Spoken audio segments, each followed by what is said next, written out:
Good afternoon, everybody. Welcome to RSBN Live. I'm Matthew Alvarez, looking live there at 1600 Pennsylvania. It's 1 o'clock, of course, on the East Coast. Thanks so much for streaming in for this live broadcast here at Right Side. At 3 o'clock, we do know that the president is scheduled to sign executive orders in the Oval Office, but as of now, it's called or listed as closed press. So we'll continue to monitor that to see if it's open press, where we're able to air it live. We'll see what happens, and we'll monitor that.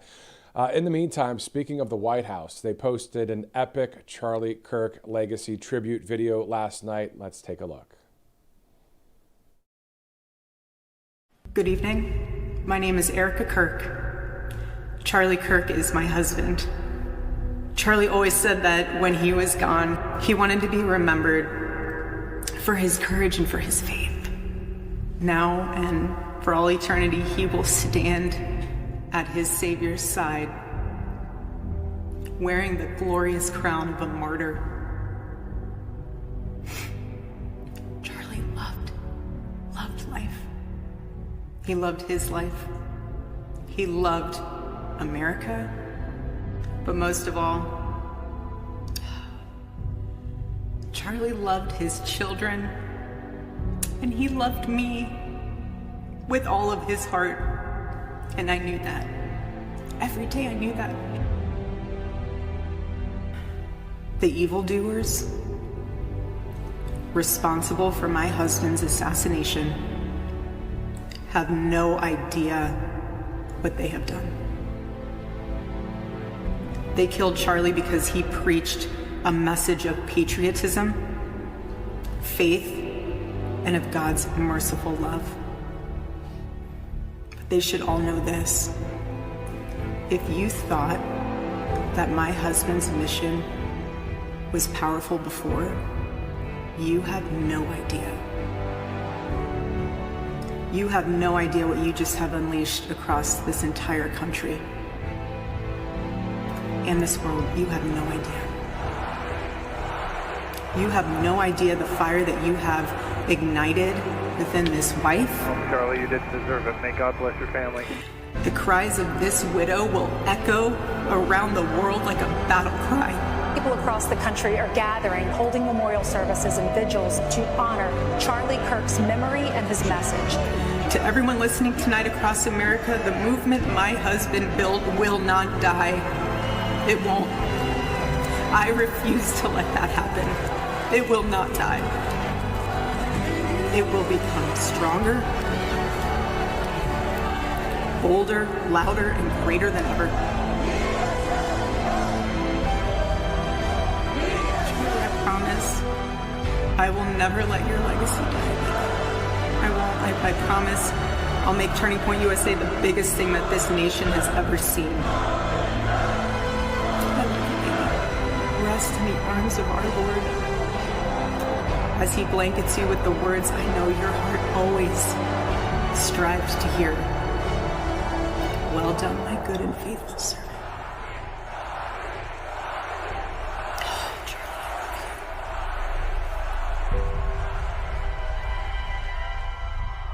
Oh, Charlie, you put all this together, my man. Let's hear it. I am just humbled by God. That's all I can say. It's done. I want you to remember that we did not earn this. This is God's mercy on our country.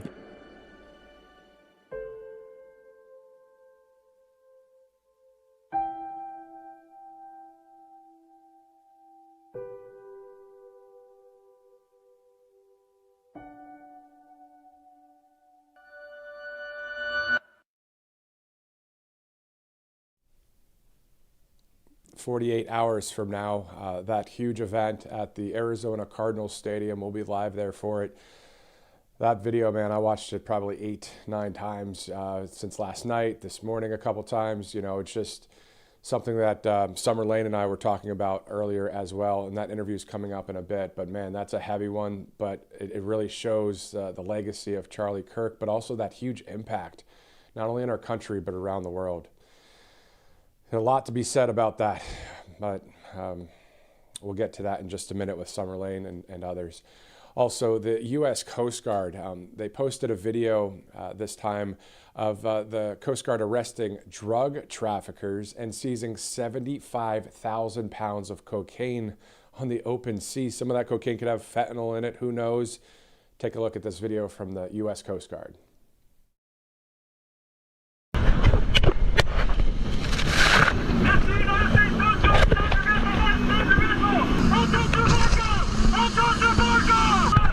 You're jettisoned! I'm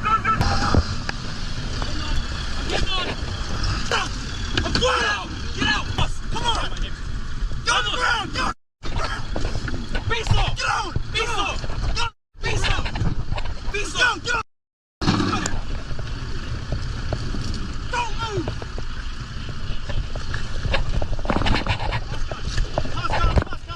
Boss gone.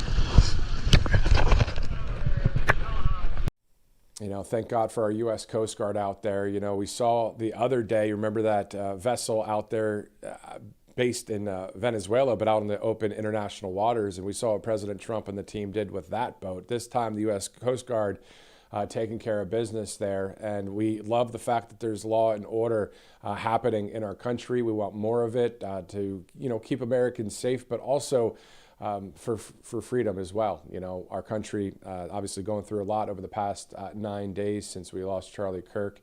But we know that, again, on Sunday, we'll be there live for that funeral service and that memorial in Glendale. Let's go to a couple sponsors before we get to our first interview of the day. Imagine someone in your family wakes up tomorrow with a fever and a cough, and you've got nothing in the medicine cabinet, so now what?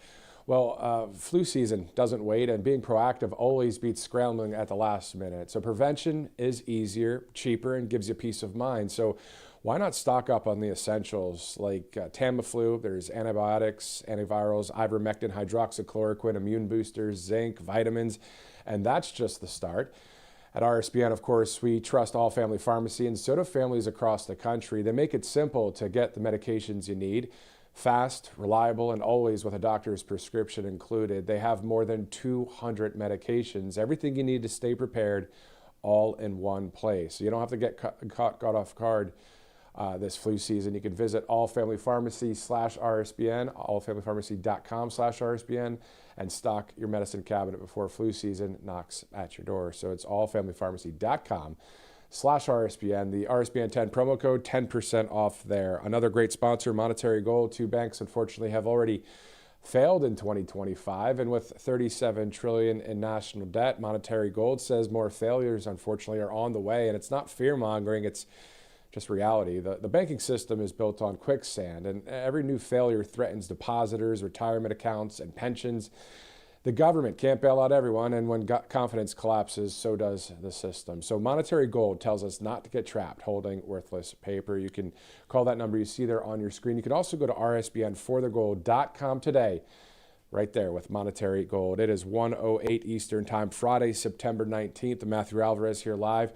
At about 2 o'clock, there'll be the changing of the guard. Robert McNeely will be in studio for the back hour there from 2 to 3. Also, he interviewed the owner of All Family Pharmacy, so we look forward to that a bit later in the broadcast. In the meantime, let's shift gears back now to the great Mike Lindell. Actually just interviewed him yesterday. Here's that interview. And joining us now on Right Side Broadcasting Network, none other than the great Mike Lindell. Mike, thank you so much for joining us, sir. Well, thanks for having me on. Definitely. Can you talk to us about September 10th, where you were, what you heard, and your thoughts and how you feel as we have lost that free speech icon in Charlie Kirk? Yeah, I was actually on my show. We were live on my show on Lindell TV, and we had heard I was with Patrick Colbeck, and he says, "Hey, there was a shot fired at the Charlie Kirk event in Utah," and I said, "What?" And that's all that was out there for like a minute or two, and then they said, "Well, he's been hit," and I mean, your mind just doesn't want to believe it. It almost went to like, okay, the president was hit. You know, you don't think of the worst, and it was almost like this isn't real. And so I had like 5 minutes left in my show. I just said, let's all pray. And we prayed. And then, of course, that was the worst scenario that you could ever imagine. I will say this though, and I said it right away, and I told my wife this. I said, you know what?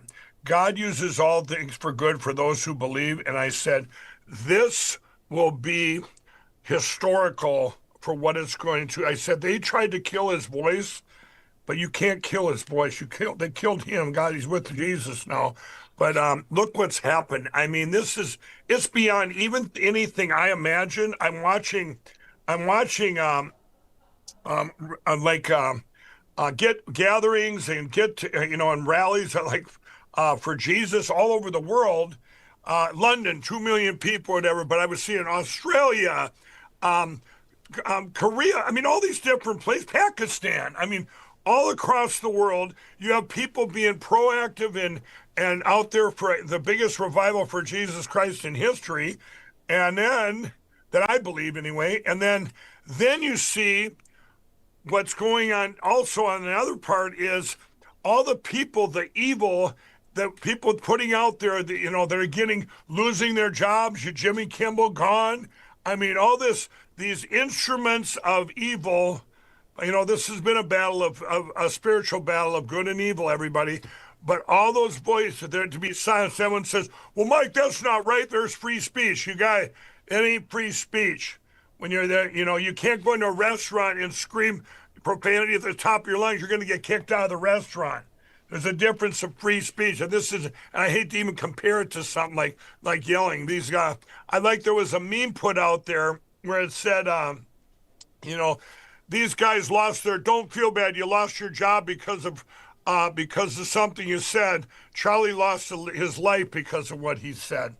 And so, you know what? I'll tell you, I was so happy to hear that Jimmy Kimmel is gone. Remember, I went on his show twice, everybody. He attacked me almost nightly. But I went on his show twice, and why did I go on? I went on there because to get the word out, to keep getting the word out. And even though I would get attacked, I sacrificed that for getting the word out and keeping the hope alive that we were going to secure our elections and save our country. And so that's where that's at. I'm very, it's as horrific as it was. I'm telling you, what do they say now? I guess just on Turning Point chapters alone, it's like, I don't know, 10x right now or something. It's some number I can't. Every time I look, it's up another, 10x or whatever. But this has been kind of like been waiting and waiting to happen. And I think finally people are finding out that the voices out there. I'd say 80% of this country, of the people, I don't care what party you're in, want a good life while you're here, and normalcy, family, God in their lives. We're a Christian nation, and and I think what you're seeing now is these people, they're raising their hand, going, "He deserved that," whatever. You're fired. This stuff is that, and now you see cancellations where where people are quick trying to pull back what they already printed. But I got news from.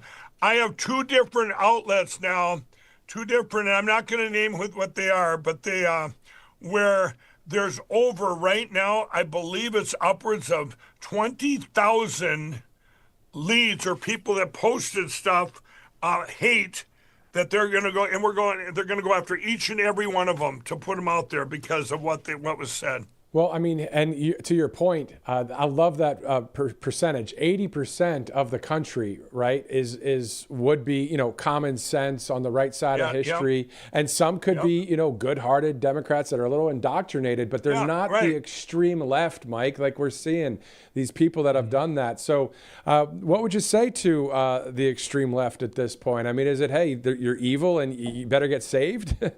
Right. Yeah. No, that's what it is. I did a show this morning, and I actually, 4 years ago when Jimmy Kimmel was attacking, I said, before I went on his show, I was putting out there, I go, I'm praying for him, the evil that comes out of his mouth. And I said, I'm praying for him. He got on his show. He said, do you think Mike Lindell really prays for me? Well, yes, I do, Jimmy, and I have been. And I said it this morning to some news outlet. I said, I'm going to continue to pray for Jimmy Kimmel.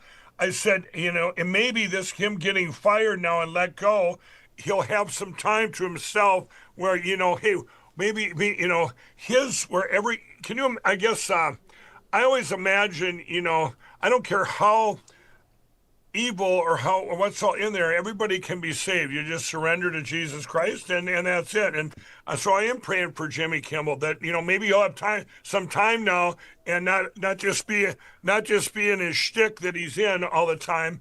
And when I went to his show back then, I had I went on a show. The first time I was on a show, we went to halftime, and he was hired just to attack me and put the last. Remember, I was the only one raising my hand back in 21.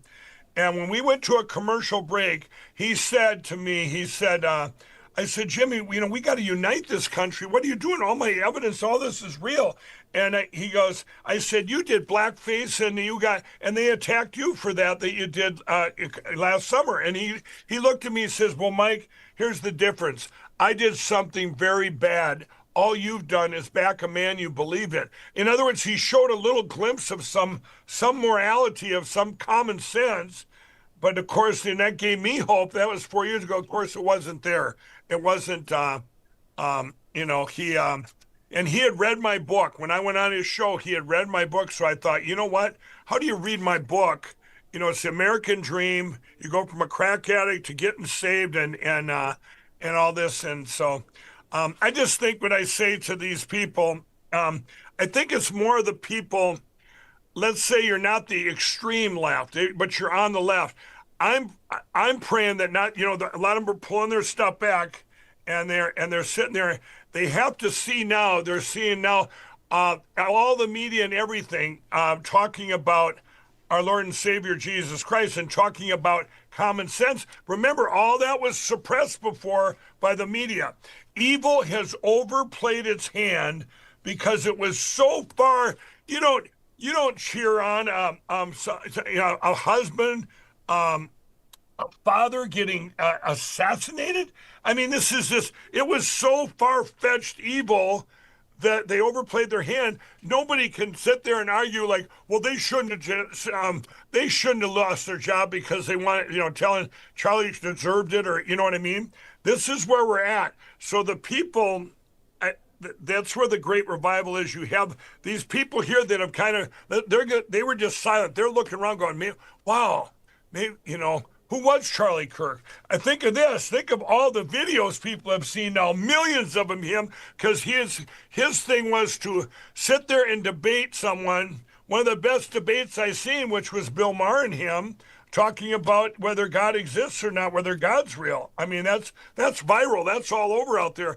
But there was nobody better than him he had to have a photographic memory. I've seen pastors that have been for years that have actually wrote Bibles. I mean, and I would put him up against any one of them. He would say, well, here's evidence here. Here's this. And he would always call on the word of God, a Bible, and pull a passage out of there or prove that this. So I think God's using this for one of the most important times in history. I hear you, and I agree with you 100%. And finally, Mike, can you tell me how you, sir, will carry on the legacy of Charlie Kirk? I mean, all of us have that now before us. How will we do that? We already know what side you and I stand, but how will you do it? Well, I'm just, I'm always evangelizing for Jesus.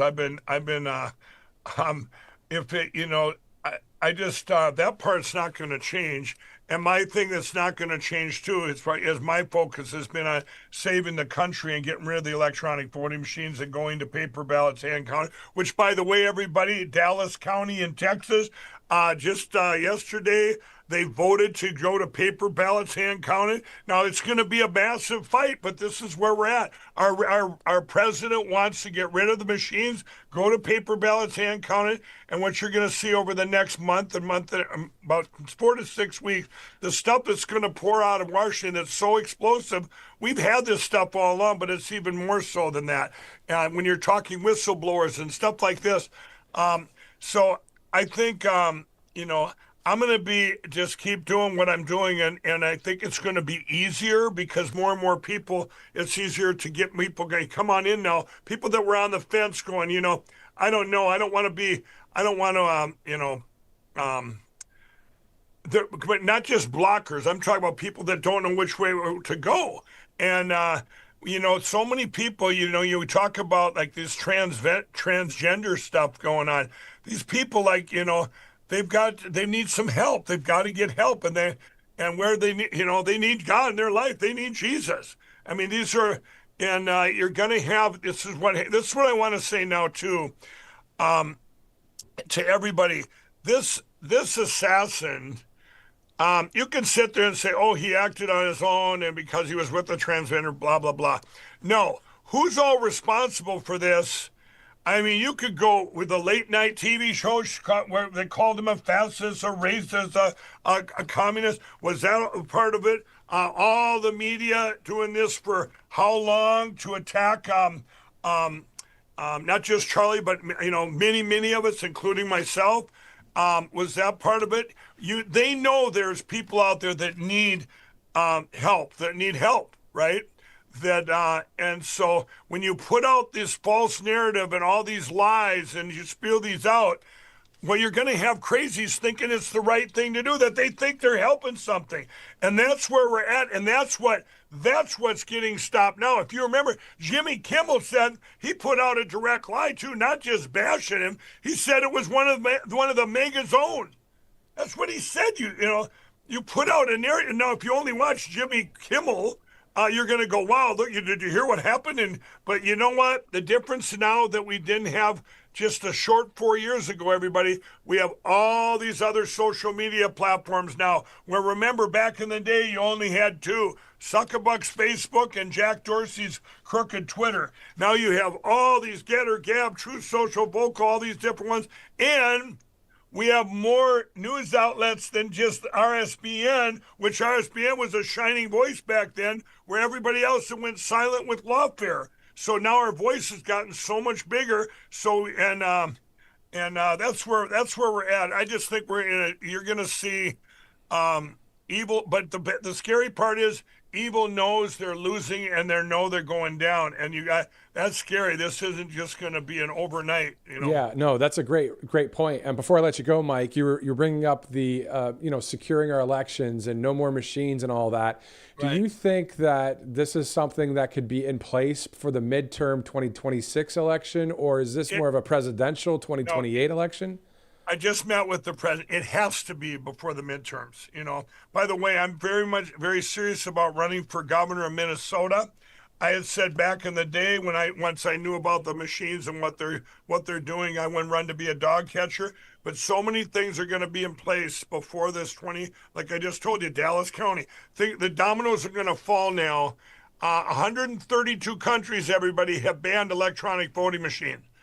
132 countries. 100 countries, over 100 have banned mail-in voting. Wow. We have the worst election platforms in the world, but our president knows, just with him, like I say last week, he knows the number one thing is our election platforms, and to get them secure, meaning get rid of the machine before the midterms. Because if they steal it then, it's over. Everything can go back. Everything that's been done will be in vain then, everybody. And I want to tell everybody, you guys can always keep checking that out, what we're doing at lindellplan.com, and check it all out. Everything that's going on in this country to get us to that goal it's like a hubbable wheel there on lindellplan.com. And if you guys want to help out, you can do that. I want to say one more thing too. You guys, RSBN has been one of the greatest supporters of My Pillow. When we fought, I was just asked, how did My Pillow even make it? Because I don't know if you heard about the Arctic frost that came out. It's a government attack thing. That was the code name, Arctic frost. Over 90 individuals, and guess what? One company, the name of the company, My Pillow, and My Pillow's banks were attacked by the FBI, the DOJ, and 4 other agencies. This just came out, everybody. Look it up, Arctic frost. So I just want to thank you. It's the grace of God and like your audience that has been, helped us. So I'm going to do a little sales pitch, promo code RSBN, you guys, or call 800-836-7566. We have the best specials right now. Our Towels are back in stock. Our 6-piece towel sets, quantity came in $39.98 at that promo code RSBN. Where our per kill sheets, we're closing them out because we're our own bank, So what we have to do is we have to sell up one product. It's like a teeter-totter now. So we're closing out the per kill sheets, any size, any color, $29.88. So awesome. We're very excited to say we thank you so much for all the support. And we thank you. And we talk about you and MyPillow on this network every time we're on live and even in recorded interviews like this one here. And I'll tell you, mypillow.com/RSBN, a great spot to go to, great products, and the great Mike Lindell. Mike, thanks so much for your insight and sharing your time with us, sir. Thanks for having me on. God bless you all, everybody. Keep the faith. Amen. Always great to see Mike Lindell right here on Right Side Broadcasting Network. This broadcast also brought to you by Kalshi, Kalshi.com. You can go to the app, you can go to the website, you can use that QR code there. Of course, you can bet, trade, or just check out polls all throughout Kalshi. So many different topics to choose from there when it comes to Kalshi.com. Great sponsor here at Right Side. Let's also go to Angel Paste, another one that's great out of Spring, Texas. Of course, they hire military veterans. And also, they have a number of products there that you can use the RSBN promo code to get a discount. Thanks so much for angelpaste.com being a sponsor and all of our sponsors here at Right Side Broadcasting Network. All right, so it's about the bottom of the hour, 1:26, a number of interviews to get to. But let's go over some news as well. Rapid Response 47 reporting today that 58 Democrats just voted against a simple resolution honoring the life and legacy of Charlie Kirk after his assassination last week. You heard that right, 58 Democrats. There were 95 Democrats that voted for this to simply honor Charlie Kirk, but 58 Democrats, they voted against a simple resolution honoring Charlie's life. That is disgusting and disgraceful, as Rapid Response 47 so rightly put there. Also, President Trump had a phone call with the president of China, President Xi, just this morning. So that phone call went great. It's on Truth Social, the information from President Trump, if you'd like to check out President Trump's Truth Social post just recently. So that happened this morning. So great news there. Also, today is National POW MIA Recognition Day. Today we remember and honor the brave Americans who were held as prisoners of war in battle, and as well as those who remain unaccounted for. For those missing souls, the DoD PAA will continue to fulfill the nation's promise to leave no service member behind, not forgotten, the POW MIA. So today's National POW MIA Recognition Day. Great to see that out there, when it comes to honoring and remembering our soldiers out there. Let's go now to conservative cartoonist AF Branco, who does a great job. He's also, worked with Rush Limbaugh back in the day, putting these political cartoons in various Rush Limbaugh newsletters. So let's go to AF Branco right now. Joining us now is conservative cartoonist AF Branco. Thank you so much, sir, for joining us on Right Side. Thank you for having me. Definitely. I always like having you on Right Side Broadcasting Network. Your work is awesome. It's been around for years. It's seen all over the country and in some cases around the world. Let's talk about that first one, the Rush Limbaugh photo with Charlie Kirk, and then you have the image of Jesus there. First, how are you feeling after this horrible event on September 10th? Well, I'm 68 years old. I have a lot more years behind me than I do ahead of me. And what Charlie Kirk represented for me was hope for the future. He was going into campuses, talking to young people, bringing the message of God, Jesus, his own salvation, and just a lot of hope for my grandkids, my kids. And he was very, he had a way about him to where he could communicate that message to younger people, and it just gave us a lot of hope. That's where I'm at, and I'm very disturbed. My wife is quite a bit younger than me. She's older than Charlie, but she felt the same way. And I'm hoping and that I'm not trying to sound morbid, but I'm hoping that his death brings more people to the message than his life did, and it looks like that's already happening. It's so powerful to see all of the images all across the world in support of Charlie Kirk and free speech and for God, Jesus, family, country, truth, courage. Outside of all of the words, what has it been like for you? Have you been grieving like all of us? I mean, it's just a very deep pain, isn't it? Absolutely. I haven't cried over a lot of things, and I don't cry that often, but I just couldn't help but break down some, quite a bit actually, just because of what he represented, who he was as a person, a family man, his kids, his wife, and then on top of it, you see the people celebrating his death, and you start really mourning for the country. Is there that many people out there? And there's a substantial amount that basically are godless. Their souls are black, and they have no sense of morality. I can't ever think of maybe Osama bin Laden, where I celebrate, and even in his death, I wish he could have found a way to, to change his mind, but there was no changing his mind. But I can't remember celebrating anybody on the left's death. And to see people do that, and I don't know any conservatives, and I don't hang out with any conservatives where I've seen that celebration of people on the left that have died. And then on top of that, the impact that Charlie left this country and the world, it's amazing. The pain, the grieving, I think it's part of the family of God too. The fact that he was a brother in Christ for those that believe out there. And that's part of it. And then again, he is like us. We are like him. He stands for everything that we believe in. And then all of a sudden, because of what we believe in and what we stand for, this happens to Charlie Kirk. So let's talk about, Charlie, when he, according to Jack Posobiec and others, really was fascinated with Rush Limbaugh. He wanted to be like Rush. And then so when you made that cartoon, as we see it on the screen now, describe to us the imagery there. I was a huge fan of Rush Limbaugh, listened to him all the time when I could.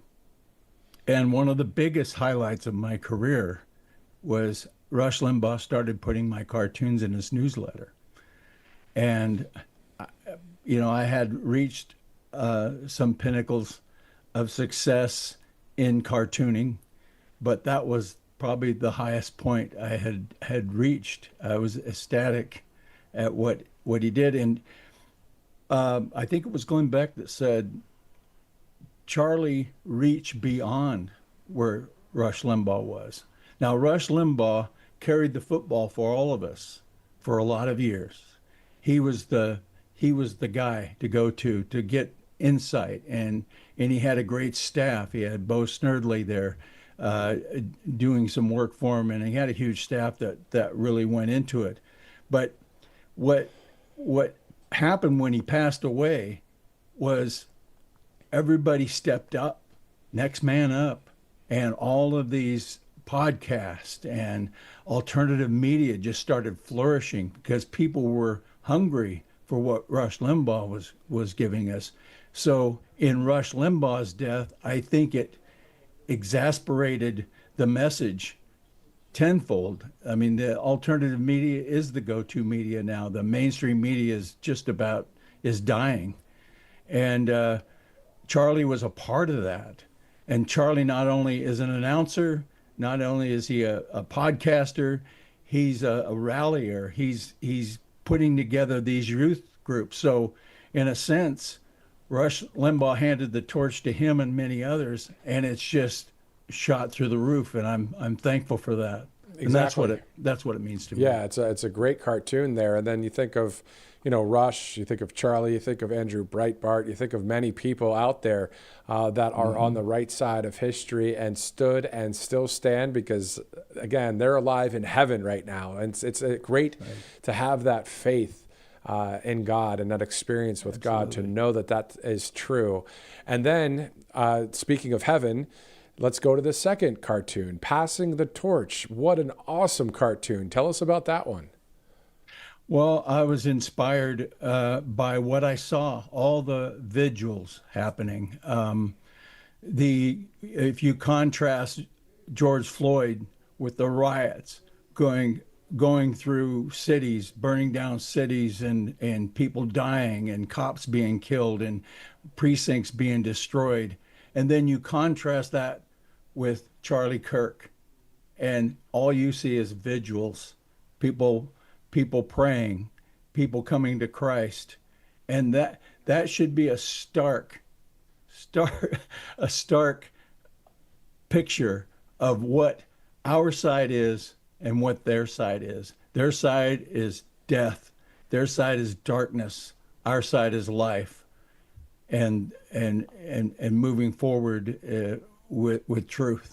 Exactly. In the light, it's that light shining into darkness and that passing of the torch to the youth. But not only that, I mean, it really has encouraged everybody that is on the right side of history. The free world is encouraged.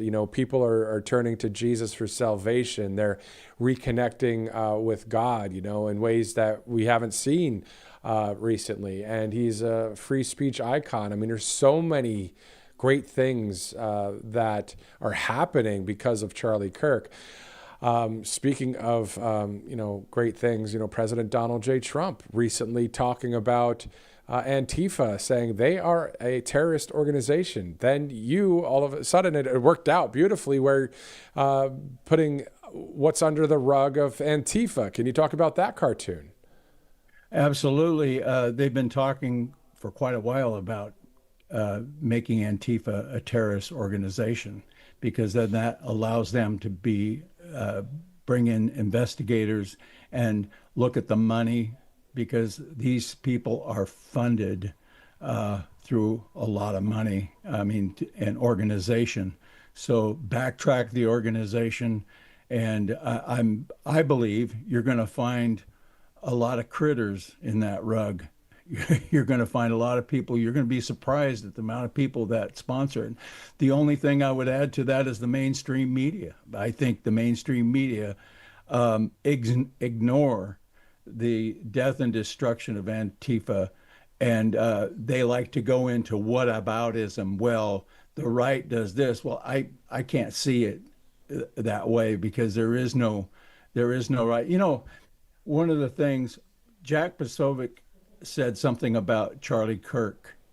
He said they didn't kill him for what he said or what he says. They killed him because of what he says was so effective. And I know that I kind of skipped there a little bit. Yeah, no worries. But it's so true. They're going to go after the people that are effective. And there used to be a saying among campuses and among the left that I may disagree with what you say, but I'll defend to the death your right to say it. That has gone to I'm going to take you off of social media. I'm going to get you fired.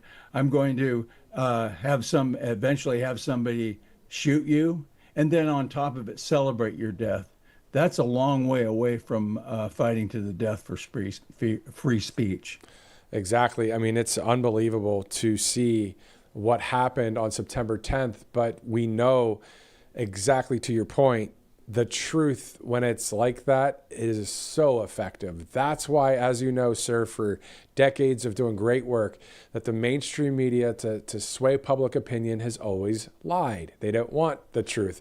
And it really comes down to their hate for God, for Jesus Christ of Nazareth, for those that believe out there. Right? Absolutely. Am I not right? That's what it is. Absolutely. That's it.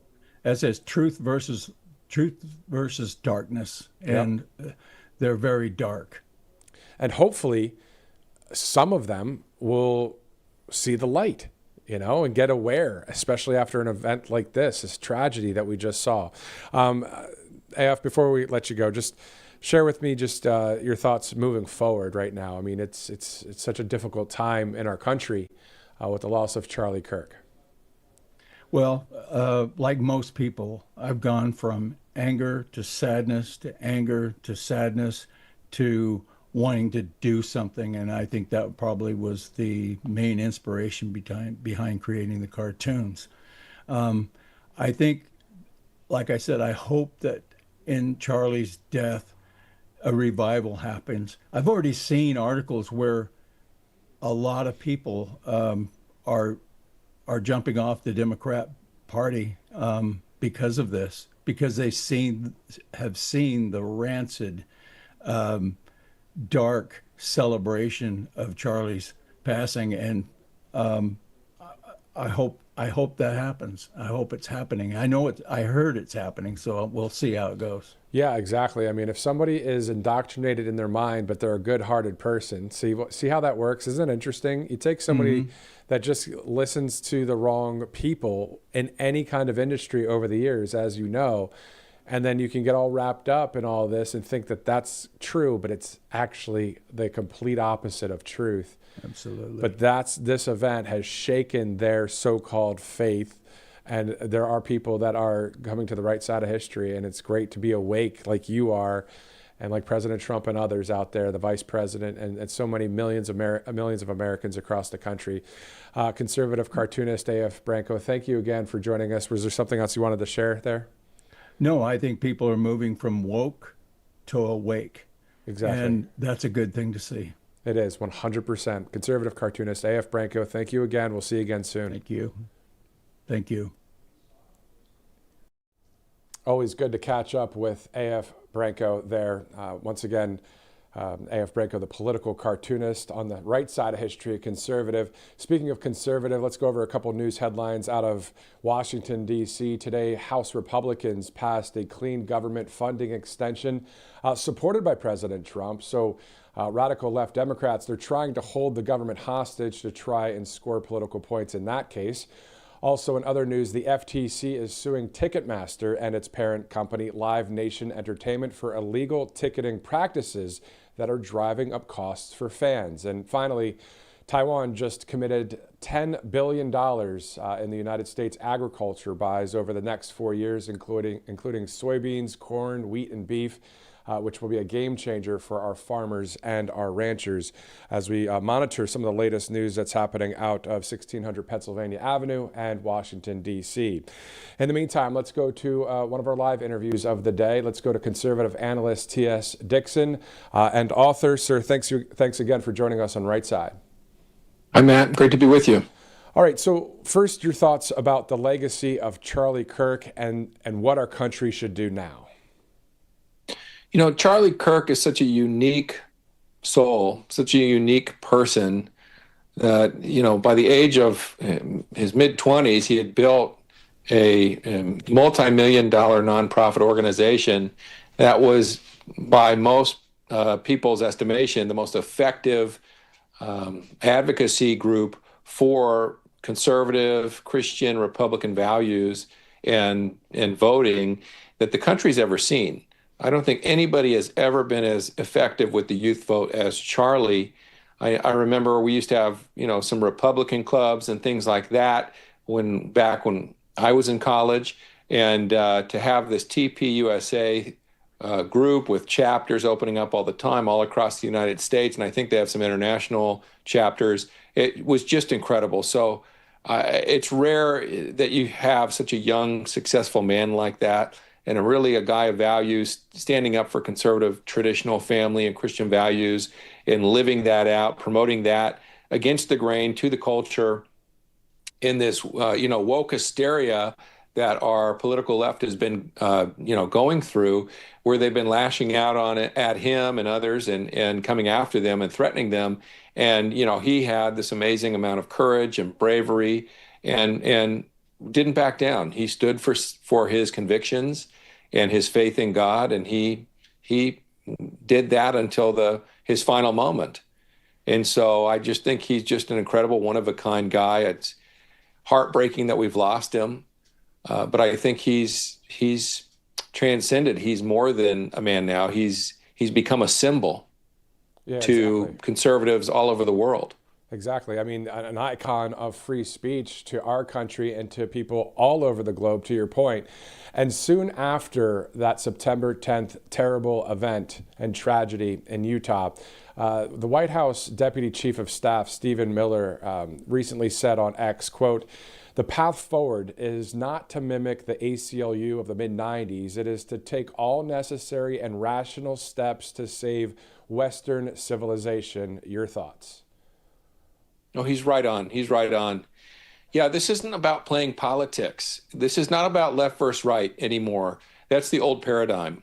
And in many ways, it was a false paradigm.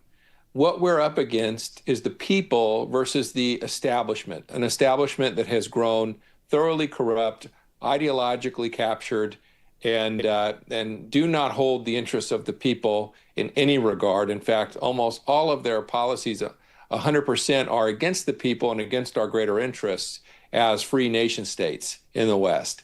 And so Stephen Miller's hitting it on the head. You know, we've covered that many times before when I've appeared on your show, that this is really the third great Western reform movement. There have been other smaller reform movements, but none so big as this one, or the Reformation in the 1500s, or the Liberty Movement in the late 1700s, 1776, and what have you. And so we are in the midst of this third great Reformation, this third great reform of Western government. And, Trump and other populist leaders around the world in these countries are leading the way.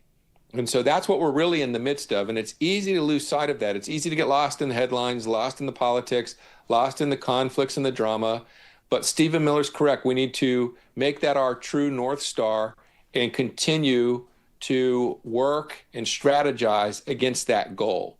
Because if Trump finishes his term and doesn't complete the reform movement, then we run great risk of just going backwards to the left and having circumstances that are far worse than they were before under Joe Biden. So that's the 30,000-foot view. I agree 100% with that. I'm sure many of the people on the right side of history, common sense believers out there across the country are saying amen.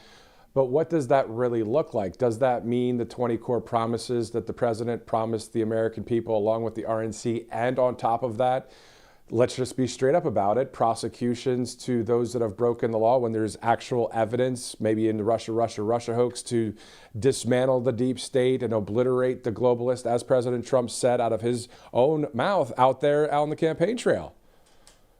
Yeah, so there's two major avenues of the reform. One is the criminal prosecution of government crime.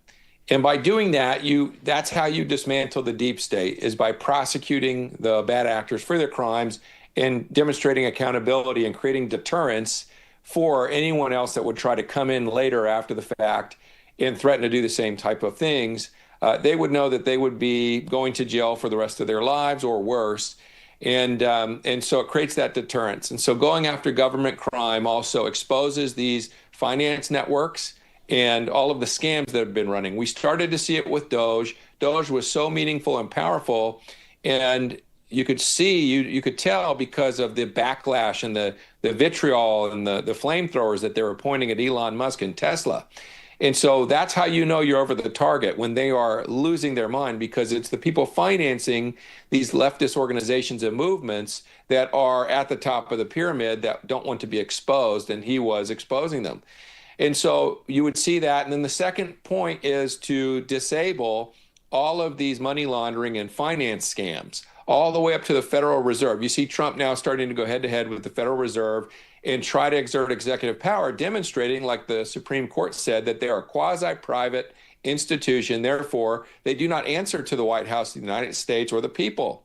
You know, the White House is the people. We elect the White House government, the president, and he establishes his cabinet. The fact that the bank is not accountable to that means they're not accountable to the people, to Congress, to anyone.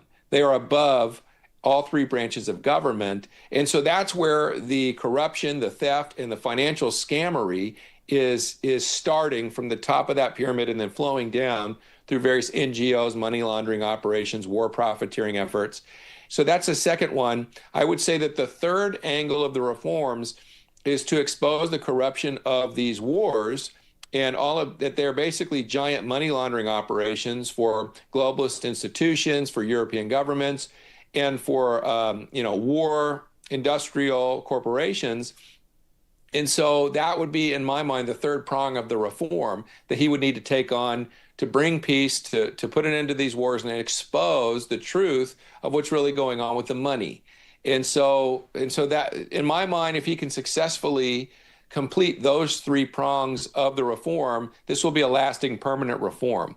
If we fail on those, we run great risk that the left is going to come back like a tidal wave, and like a tsunami, really, and they're going to be, thirsty for blood in many ways, in my opinion, because of just the small actions that he's been taking against them.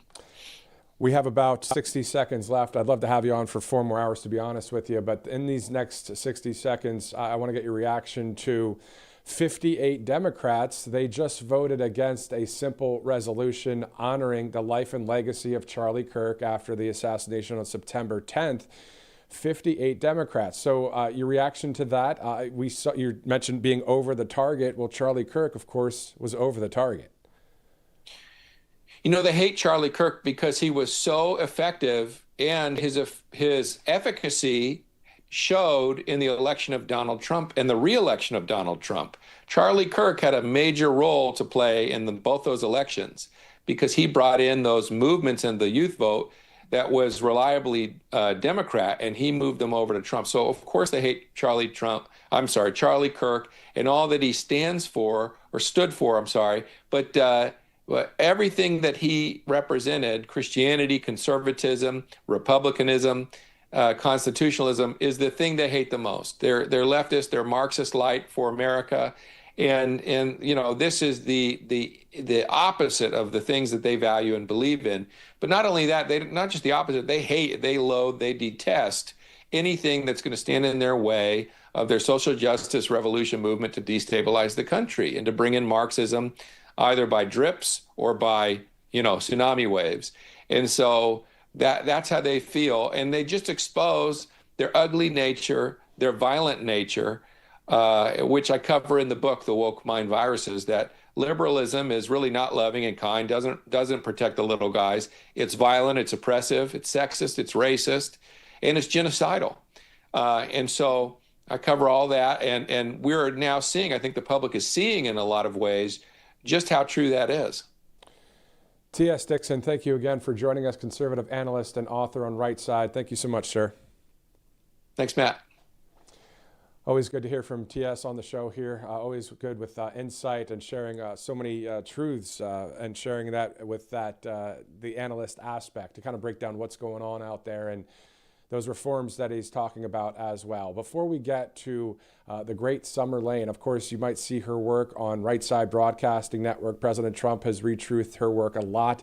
We have a brief interview with her coming up before the end of the hour. And then, of course, we'll have the Changing the Guard, where Robert McNeely will be in studio, of course, for the next hour of broadcast with interviews and commentary as well. We would like to go to allfamilypharmacy.com/RSBN. Imagine someone in your family, unfortunately, wakes up tomorrow with a fever and a cough, and you've got nothing in the medicine cabinet. Well, flu season, of course, doesn't wait, and being proactive always beats scrambling at the last minute. Prevention is easier, cheaper, and gives you peace of mind. So why not stock up on the essentials now, like Tamiflu, antibiotics, antivirals, ivermectin, hydroxychloroquine, immune boosters, zinc, vitamins, and that's just the start. Here at RSBN, we trust All Family Pharmacy, and so do families across the country. They make it simple to get the medications you need, fast, reliable, and always with a doctor's prescription included. They have more than 200 medications, everything you need to stay prepared, all in one place. Don't get caught off guard this flu season. You can visit allfamilypharmacy.com/RSBN today. Stock your medicine cabinet before flu season knocks at your door. Again, that's allfamilypharmacy.com/RSBN. And when you order, don't forget to use that RSBN10 promo code. All right, we're about to go to Summer Lane in just a minute. One more sponsor here, a great one. And when it comes to Cove Pure, as you see there, you've heard us talk about Cove Pure before for good reason. It's because we believe that clean drinking water is one of the best investments you can make for your family's health. And here's something you might not realize. When people take those medications, of course, their bodies don't always absorb all of it. So much of that stuff gets flushed down the toilet, and water treatment plants are horrible at filtering out those leftover pharmaceuticals, things like antibiotics, antidepressants, even hormone disruptors from birth control pills. No wonder our society is so messed up in this water category. But luckily, Cove Pure is lab certified to remove up to 99.9% of impurities. That includes fluoride, PFAS, agricultural runoff, and of course, pharmaceutical drugs. The first thing you're going to notice with Cove Pure is the taste. It's what water's supposed to taste like: pure, clean, no aftertaste. You'll actually want to drink more of it.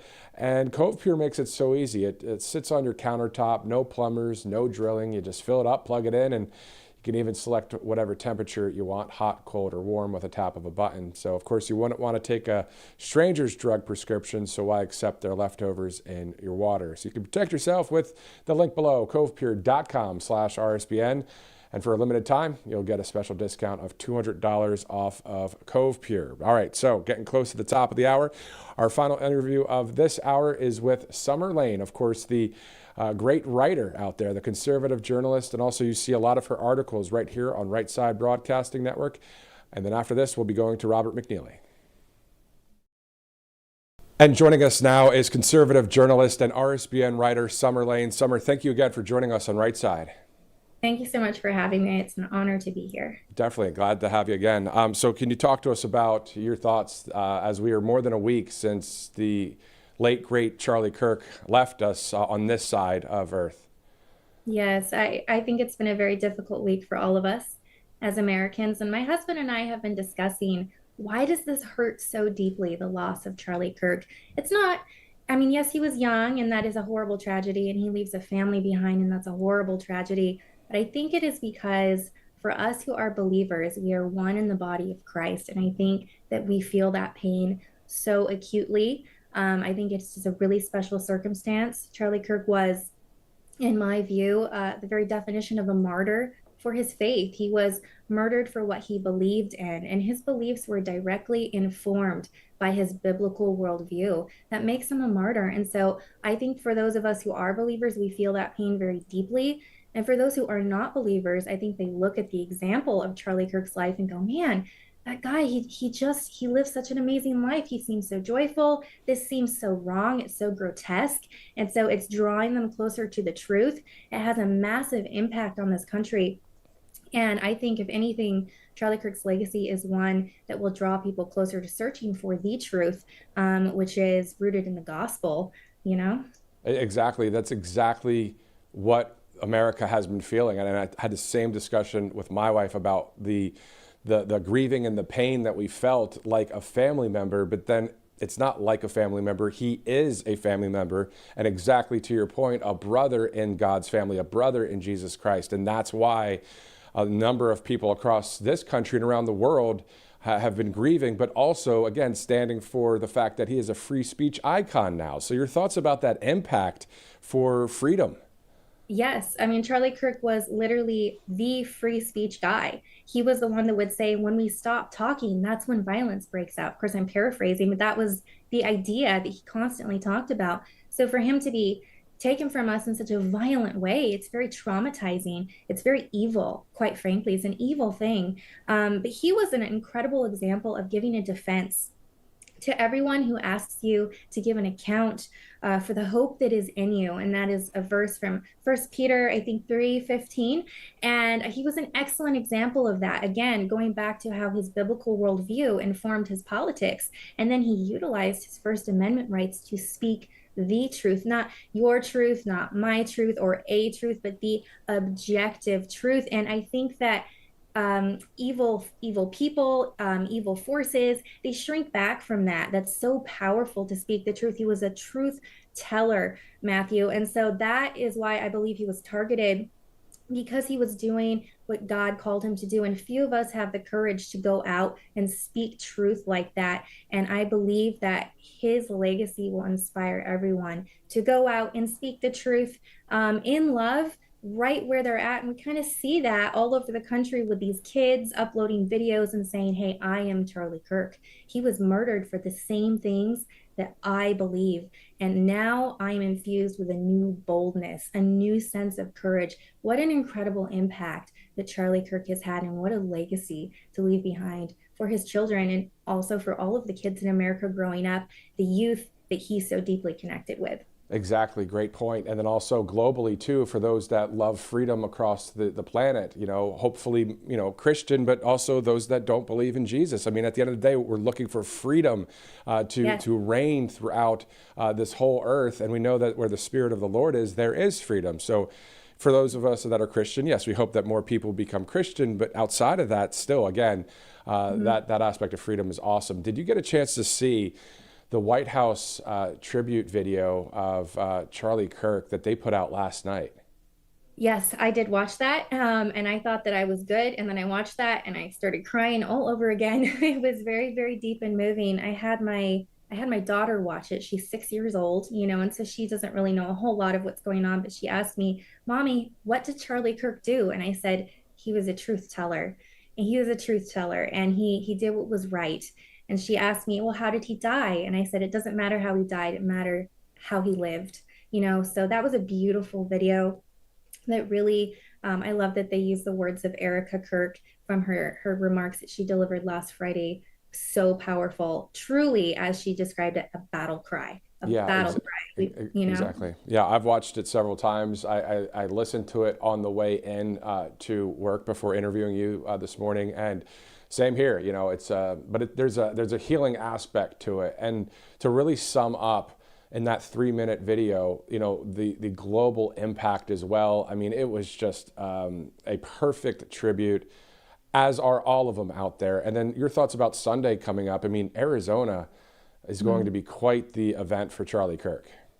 It is. It's so amazing to see everybody come together in unity. I think that's another thing that we should, sort of acknowledge, is that, he was a wonderful Christian man. He was also, this wonderful example of how to utilize free speech.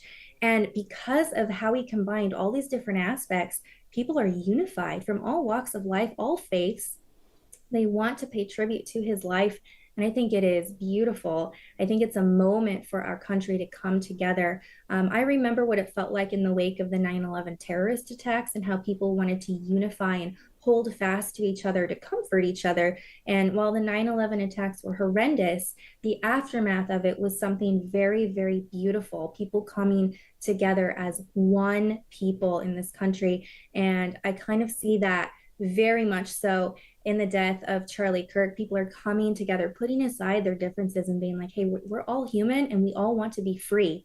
And Charlie, he represented that to them. So I think what we're going to see on Sunday is going to be very tear-jerking. I believe President Trump said that he's going to award Charlie Kirk the Medal of Freedom during that memorial service. And I think it's going to be very meaningful and very, very powerful. Exactly. Yeah, you stole the words out of my mouth. Very powerful there on Sunday. And finally, for those that don't want to be free, though, the people like the 58 Democrats who voted against simply honoring the legacy of Charlie Kirk, that just came down from Rapid Response 47. So there are some people that love evil out there and don't want to be a part of what you were just talking about. Your thoughts? Oh, I think it's repugnant that you can't even honor the life of someone so young who was killed so senselessly, so tragically. I think it speaks a lot to the condition of their heart and what they actually believe, and what they perhaps really want to accomplish in this country. America is about coming together. It's about unity. It's about working together. It's about having bipartisan conversations. By voting against that to honor Charlie Kirk, I mean, they're essentially saying, we don't want unity with you. We don't like anything he had to say, and we don't care. And it's very disrespectful, and they should be ashamed of themselves. Exactly. Summer, all of the articles that you write, thank you so much for doing so. I know you have a recent one about Charlie Kirk out there with Right Side Broadcasting Network. Summer, thank you for everything you do to shine light into the darkness. Thank you again, Summer. Thank you very much. God bless you. God bless you. So Summer Lane and all of the writers here at Right Side Broadcasting Network, thank you guys so much for all that you do, just as I mentioned there on that recorded interview. This all brought to you by MyPillow. Of course, you saw Mike Lindell earlier in the broadcast. You can go to mypillow.com/RSBN. Of course, there's a lot of savings there, a lot of great products.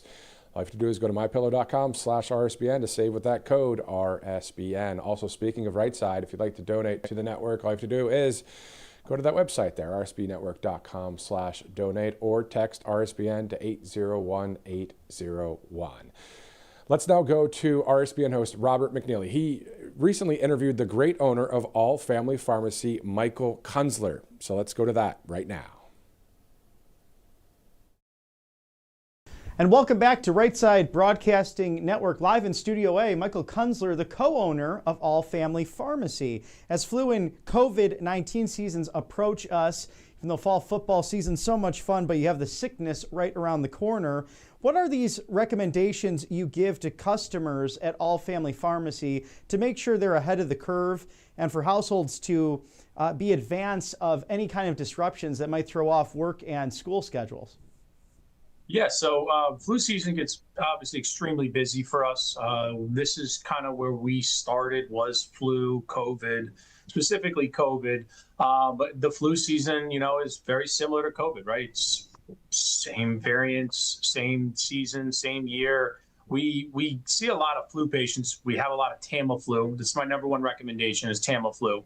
Tamiflu is used in a preventative or a sickness with symptoms for flu. And then we do a lot of off-label stuff with ivermectin, hydroxychloroquine. As you know, we've got big off of the ivermectin. A lot of our patients specifically just want ivermectin, or they just want, hydroxychloroquine or a combination. They want to make sure they're healthy enough to take it, and that they have just a little bit of guidance in taking it in a safe and effective way. So we always encourage to keep three main items in the household, one of them being Tamiflu, one of them being an antibiotic, and then one of them being, one of the off-label treatments you could try, ivermectin or hydroxychloroquine. I mean, we could sit here all day and go into a lot of different drugs that we carry for various symptoms, but not everybody gets sinus infections. Not everybody gets or has asthma. We have a lot of people who purchase rescue inhalers from us because when flu gets bad and you have asthma, you really need those inhalers to save your life. So those are the three main items that we suggest to prepare for. And can you emphasize, Michael, why you start the preparations for flu and COVID early on rather than waiting until symptoms appear, and how that support from All Family Pharmacy really is robust for that proactive approach? Yeah, so when it comes to emphasizing preparations for COVID season, for the months ahead with the symptoms and everything, we're going to suggest those three drugs we talked about, because when the supply chains get hit, they get hit hard. When one person, it's not just one person in the United States that has flu or COVID, it's millions of people. So traditionally around the December, January, February time, it's difficult for us to even find Tamiflu. There's a week where we'll go without a drug like that. There'll be a week where we can't find Z-Paks. There'll be a week where we can't get amoxicillin. And it's my job to make sure we have enough in store to make our patients happy, to make sure we have enough for our clientele. But again, when the supply chains are hit, they're hit hard in flu season. And then it piles on with the weather. The snow, the storms, it delays our shipping.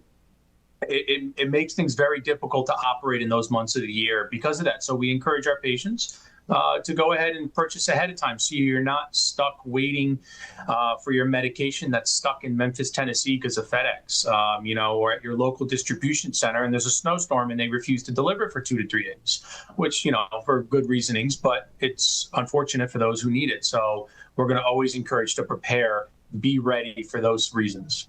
I'm glad you mentioned Memphis. It's so much in the news right now, but also because Tennessee had a big snowstorm during the inauguration. Same with all the way down here in Alabama. So don't rest on your laurels in the Southeast, being that most of the time you don't get snow, but every once in a while that does happen, as you mentioned, Michael. And your experience and your expertise, what are some of those stock items that are most affected by that supply chain, and how can All Family Pharmacy counter that to, again, stock that medicine cabinet so that you have that life-saving medication at home or even on the road with you if you're taking a late in the year vacation? Yeah, so we do a lot of emergency kits. You know, I sit up here and I talk, you know, I don't talk bad about emergency kits because sometimes they're great in different usages. But customizing your own emergency kit based on your fits, based on your lifestyle, based on your needs, having the Z-Packs on hand, having Tamiflu on hand. If you have trouble breathing because of asthma, having a rescue inhaler or a backup rescue inhaler, right? When we talk about these supply chains getting hit and being prepared, we're only talking about a week or two. So have enough medication to prepare for that week or two that can happen. And so we're big proponents of it. We want people to be prepared for that reason. And, you know, another thing I've learned over the last 4 or 5 years from our patients who do this themselves is they'll prepare ahead of time. When the time comes and they get sick, they'll call me and they'll say, yeah, I'm sick with the flu, blah, blah, blah. And I'm like, well, do you need a rush on it? They're like, no, I have my meds. I'm ready for this one, but I want to refill my meds because I want to be ready for the next one. And it's like, don't wait for that second one to come. It's okay to refill it. The expirations are always at least a year. The medication will be safe in your cabinet. So we encourage patients to follow what traditionally a lot of our patients have done over the last 4 or 5 years is be ahead of the curve. Now, how has flu and COVID, since it's been introduced to us roughly 5 years ago, really overlapped, and how do you know which one is which in this process? But also, how has that affected pharmacies in the preventive measures and community support so that you prevent that community spread that we saw with both varying diseases? Because we know there's different strains of COVID, different strains of the flu, and ultimately you want to make sure, especially in the elderly and very young populations, that it does not spread fast, especially in community centers and schools and churches. Yeah, so obviously number one is hygiene, keeping your hands clean, drinking plenty of water, staying hydrated, that helps. And then diversifying, whether it's flu, whether it's a sinus infection, whether it's one of these strains of COVID that keep coming out every year. But, you know, back to the original part of the question is it's been harder the last 5 years on pharmacies, hospitals, and doctors because now we've introduced COVID to the mix, whereas it was not just flu and RSV. Now we have people dealing with COVID, and the strain right now, the H1B1 that we talk about with COVID, it's not that it's deadly, it's just very contagious. And it's frustrating for those who work, those who are trying to do their daily activities, who are just kind of bogged down by this COVID-like symptoms of fatigue and fever and sinus infections, like the stuffy nose and the sore throat. It's difficult to do your daily task, right? It'd be difficult for me as well as yourself. We do a lot of talking, and it would be hard to deal with that with COVID. So, you know, we want to stay prepared and stay ahead of the curve when it comes to that. So it's harder now than ever. And every year we have these horrible snowstorms that it doesn't affect us in Florida, right? The sun's always shining here. We get the storms in the summertime, but the snowstorms affect our shipping. And a lot of our shipping goes direct through Memphis, Tennessee. And the reason why I bring that up is because a lot of people, they get frustrated. And I always see it in January and February. The snowstorms delay our packages 3, 4, 5 days. And it hurts the people that need the medication the most. So I'm always going to sit here and just tell you, please do what you can to be prepared. That way you're not one of the individuals who's frustrated because your package is stuck in another state when it should be at your home. And speaking of that preparation, especially for those families with young members, with elderly as well, how would you professionally recommend they get prepared, including any seasonal promotions or consultations that might come directly from All Family Pharmacy? Yeah, so we're always encouraging the elderly to be prepared. It's probably the most out of anybody. But they have to be wary about certain antibiotics. Obviously, they're going to be more susceptible to the symptoms from medications. You know, we have licensed pharmacists who will guide them in the right direction when it comes to these antibiotics.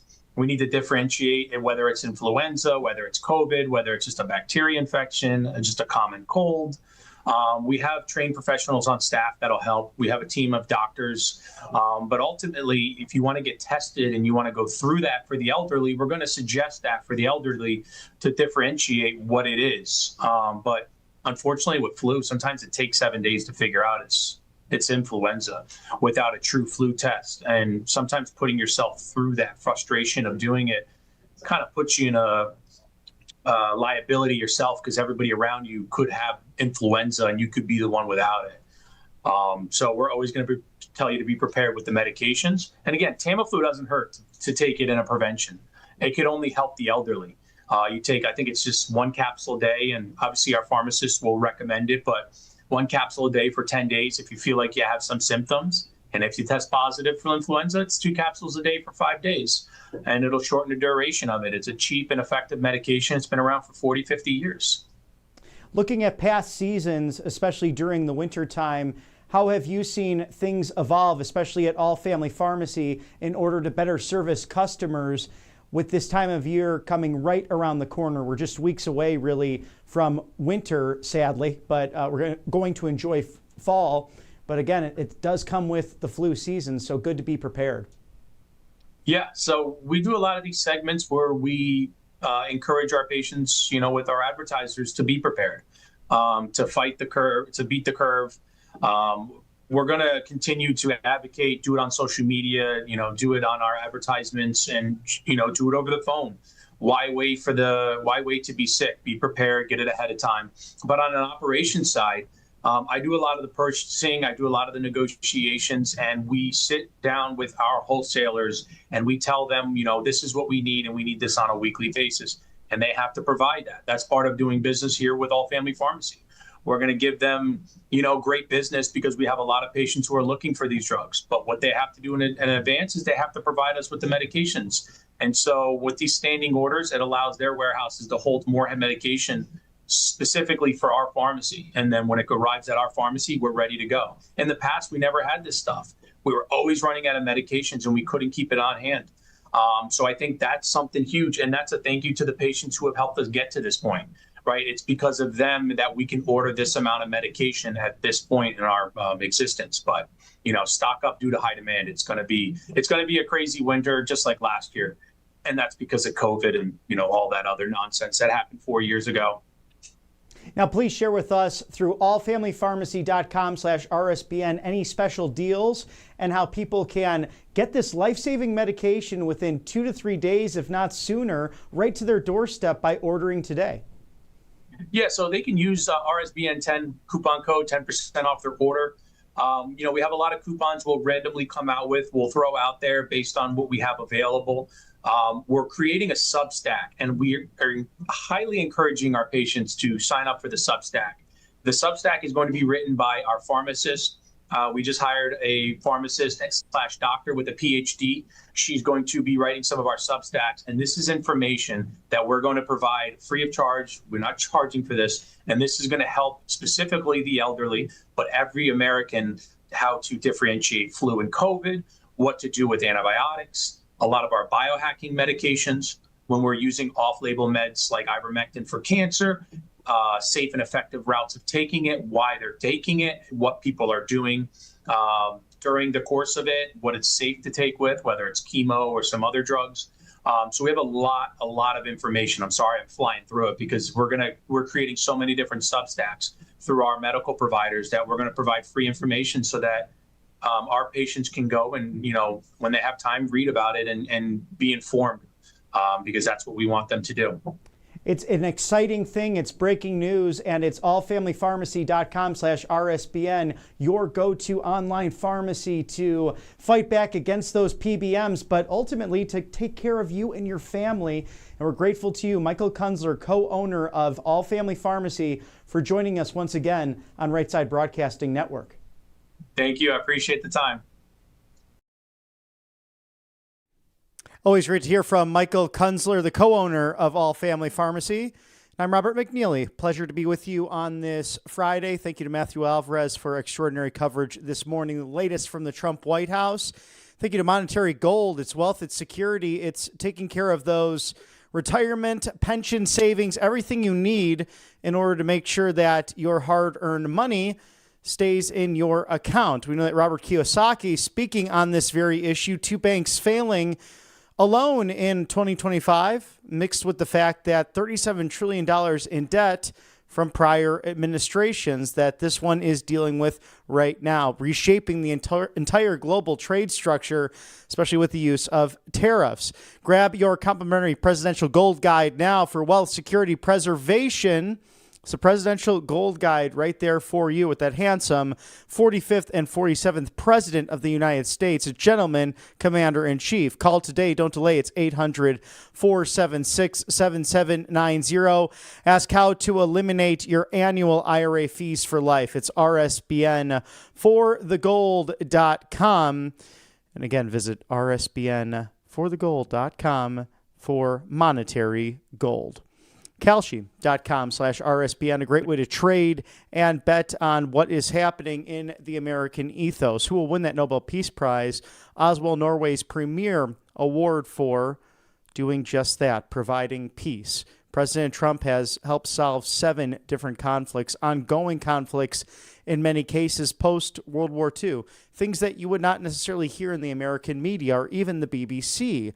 And across the pond, things from the Congo to Rwanda, solving that problem, to the Philippines and Thailand, also having that issue with Azerbaijan to Armenia, Israel and Iran, generational warfare, President Trump coming to the aid of the world and in turn helping to provide peace and prosperity. And now looking towards Russia and Ukraine, will President Zelensky meet with President Putin before January?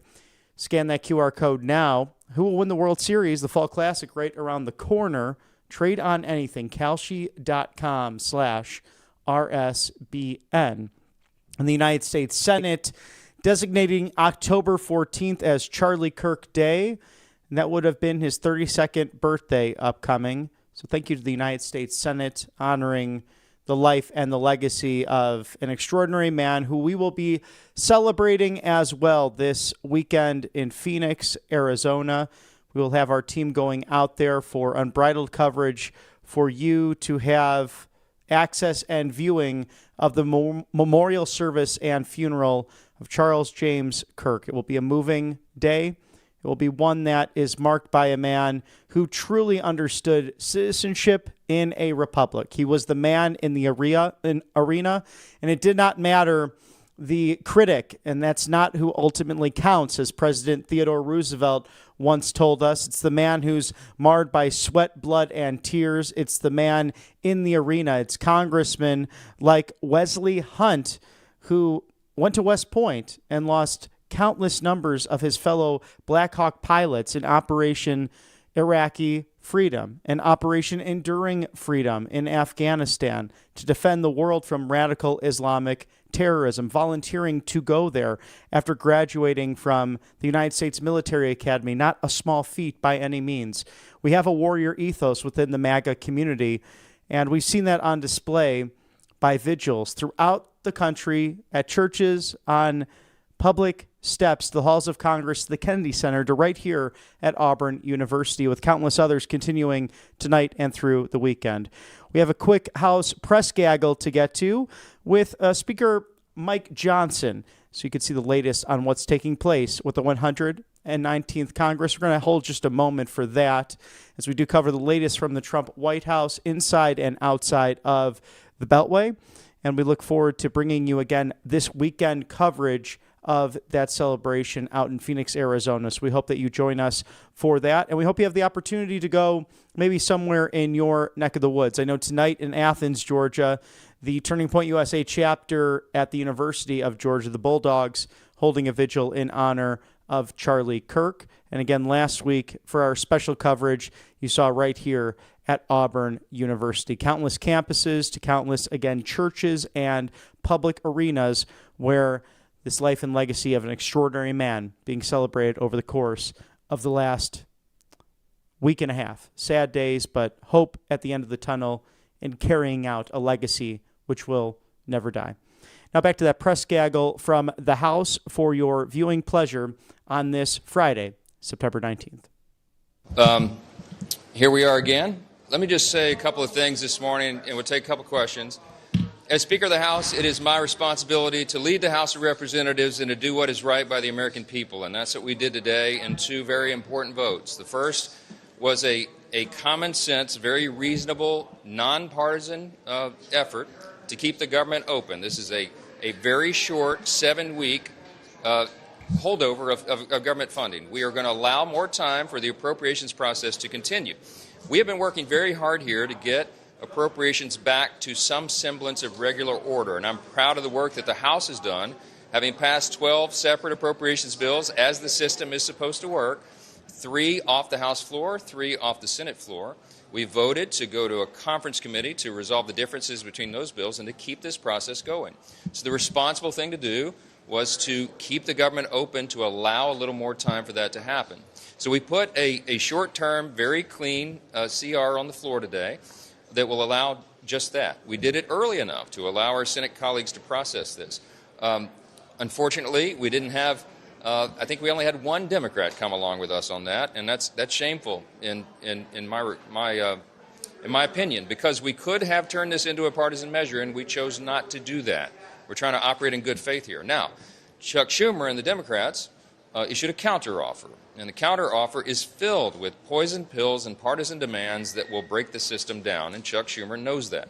He's trying to force, for example, and everybody at home needs to understand what Chuck Schumer is trying to do, is force $1.4 trillion in additional spending on the American people, a spending hike on a very short-term continuing resolution to keep the government open.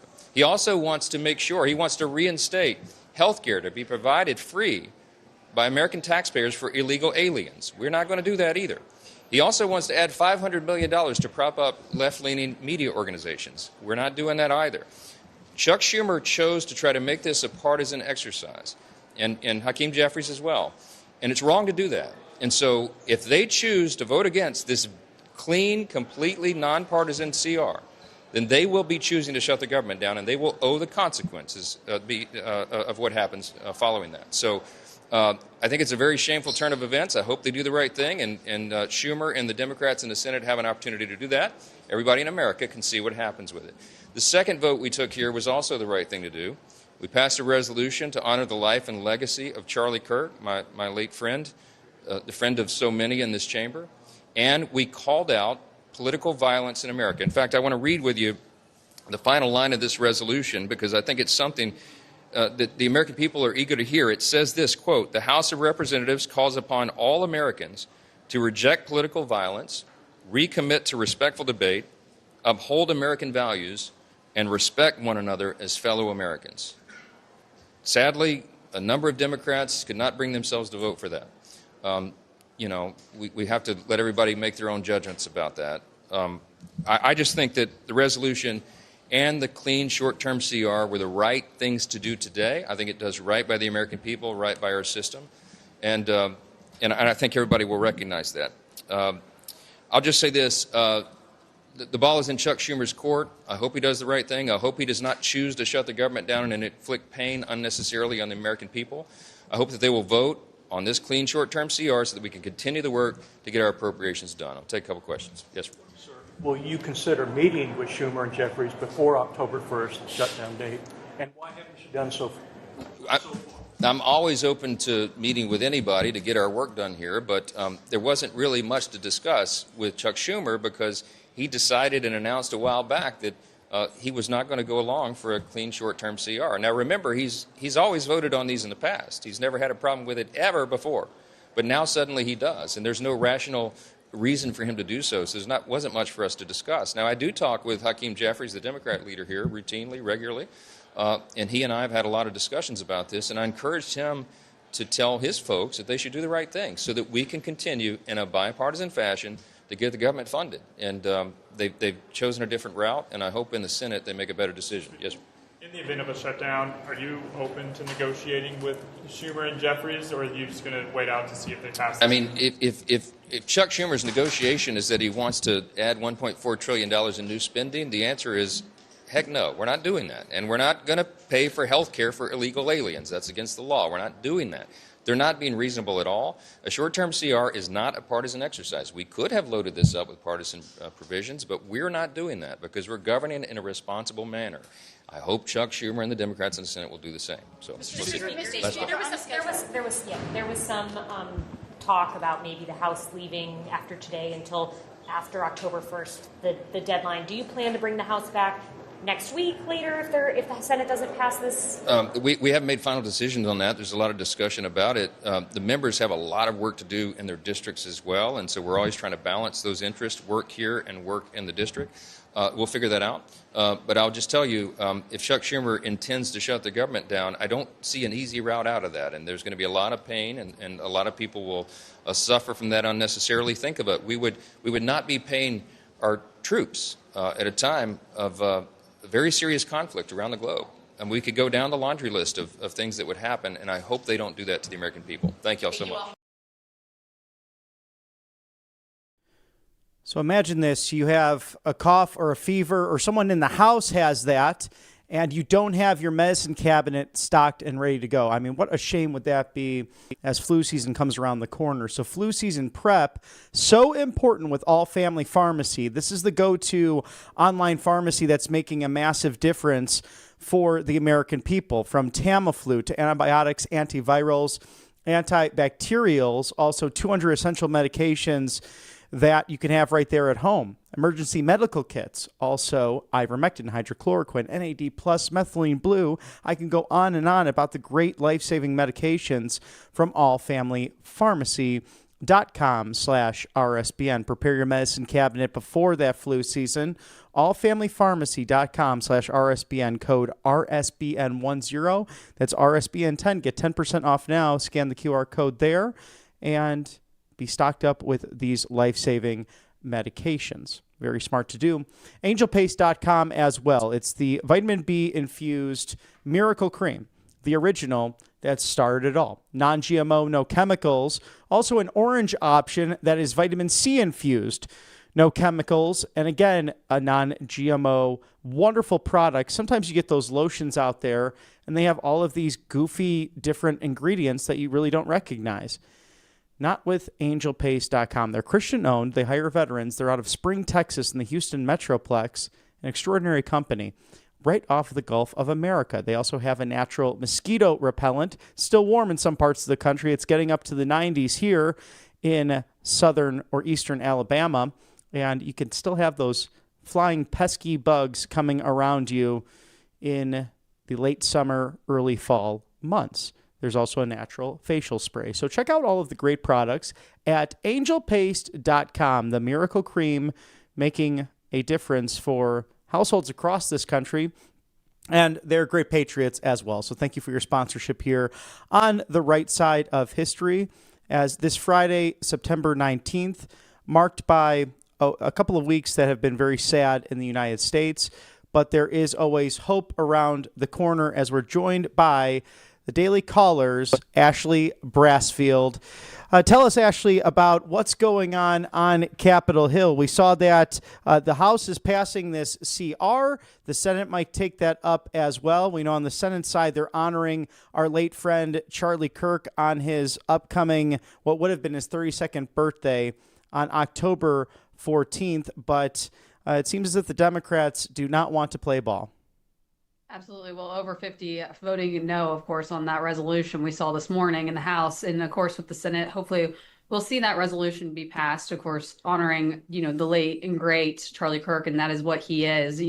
Charlie always, concentrated on a few things, his faith in Jesus Christ, and doing exactly what we're doing right now is interacting in, political dialogue, and free speech is something he really loved. As somebody who's went to his events, as a student and as an attendee and as media as well, Charlie did a lot for the conservative movement and people in conservative media. I know he gave me multiple opportunities being able to attend his events, and, kind of led me in the career path that I wanted to go down. So I think it's great that they're honoring him, and hopefully this Sunday will be a great celebration of his life. Many great speakers, of course, going to Glendale to speak at his memorial service. And Ashley, please share any of your thoughts, because I know you've been a special guest to Turning Point events and you've attended these conferences. So for those viewers who have not been to, say, a Student Action Summit or America Fest, what's it like to attend a Turning Point USA conference or event? You know, it's one of my favorite conferences, and the favorite conferences I've been to. America Fest is wonderful, and I know they're asking a lot of people to come to the America Fest this December. I was at the YWLS women's event in Dallas, covering and interviewing with many of the contributors at Turning Point. And, you know, I became friends with Andrew Clovet and Tyler Bauer, you know, Charlie's really right-hand men who have taken the charge. And it's great to see that Erica was assigned as well as CEO unanimously, really, yesterday.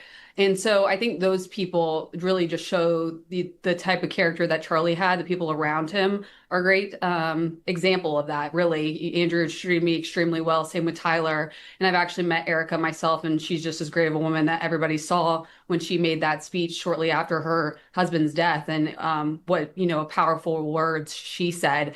But going to Turning Point USA events, you know, as a young person in their 20s, really was life-changing. It's very faith-based and driven in that area. And then, of course, we see the political aspects of that. But I think the foundation of the nonprofit itself really were based in biblical principles and what Charlie believed himself. So I think that's one of the biggest factors I would like to, you know, put out there, and what Charlie would want people to know. And I highly encourage everyone to attend. I've met some of my best friends at those conferences myself. It's a robust network, and the mission will continue. And right here, actually, in Auburn, Brylan Hollyhand will continue that with the tour this fall, visiting 10 campuses himself as a freshman. So we're excited to see how the mission continues under Erica's leadership, and I'm sure it will be glowing and radiant as she is in these last few days that have been so sad for countless millions in the conservative MAGA movement. Now, Republicans still have not found a way to get confirmation for President Trump's UN ambassador pick, Mike Waltz, over the last few days, although the Senate did have to change rules to, I believe, get over 50 different nominees through, because the Democrats have proven to be nothing but obstructionists in the very early days of this second presidential term. And you wrote about this, so please share your thoughts, Ashley. Right. Well, we've seen this, you know, they were blaming a lot of this on Democrat obstruction. Of course, this has been going on prior to the August recess. And so after meetings with Chuck Schumer and the president, they decided we're going to go with the rules change because Democrats were not, you know, basically wheeling and dealing with the Republicans as well as the president. So we see this rule change happen. And of course, now the first set and first block of nominations has officially gone through, about 48 of them.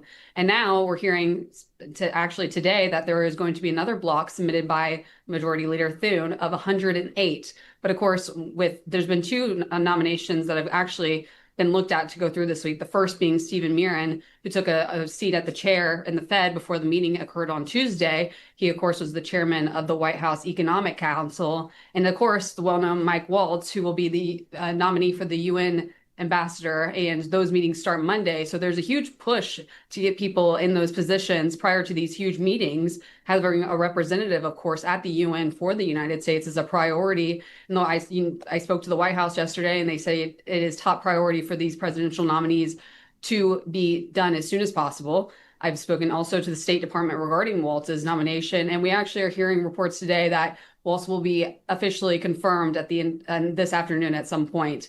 But, you know, there's been a big push on the front of the White House with the Congress as well as the State Department when it comes to Waltz's nomination.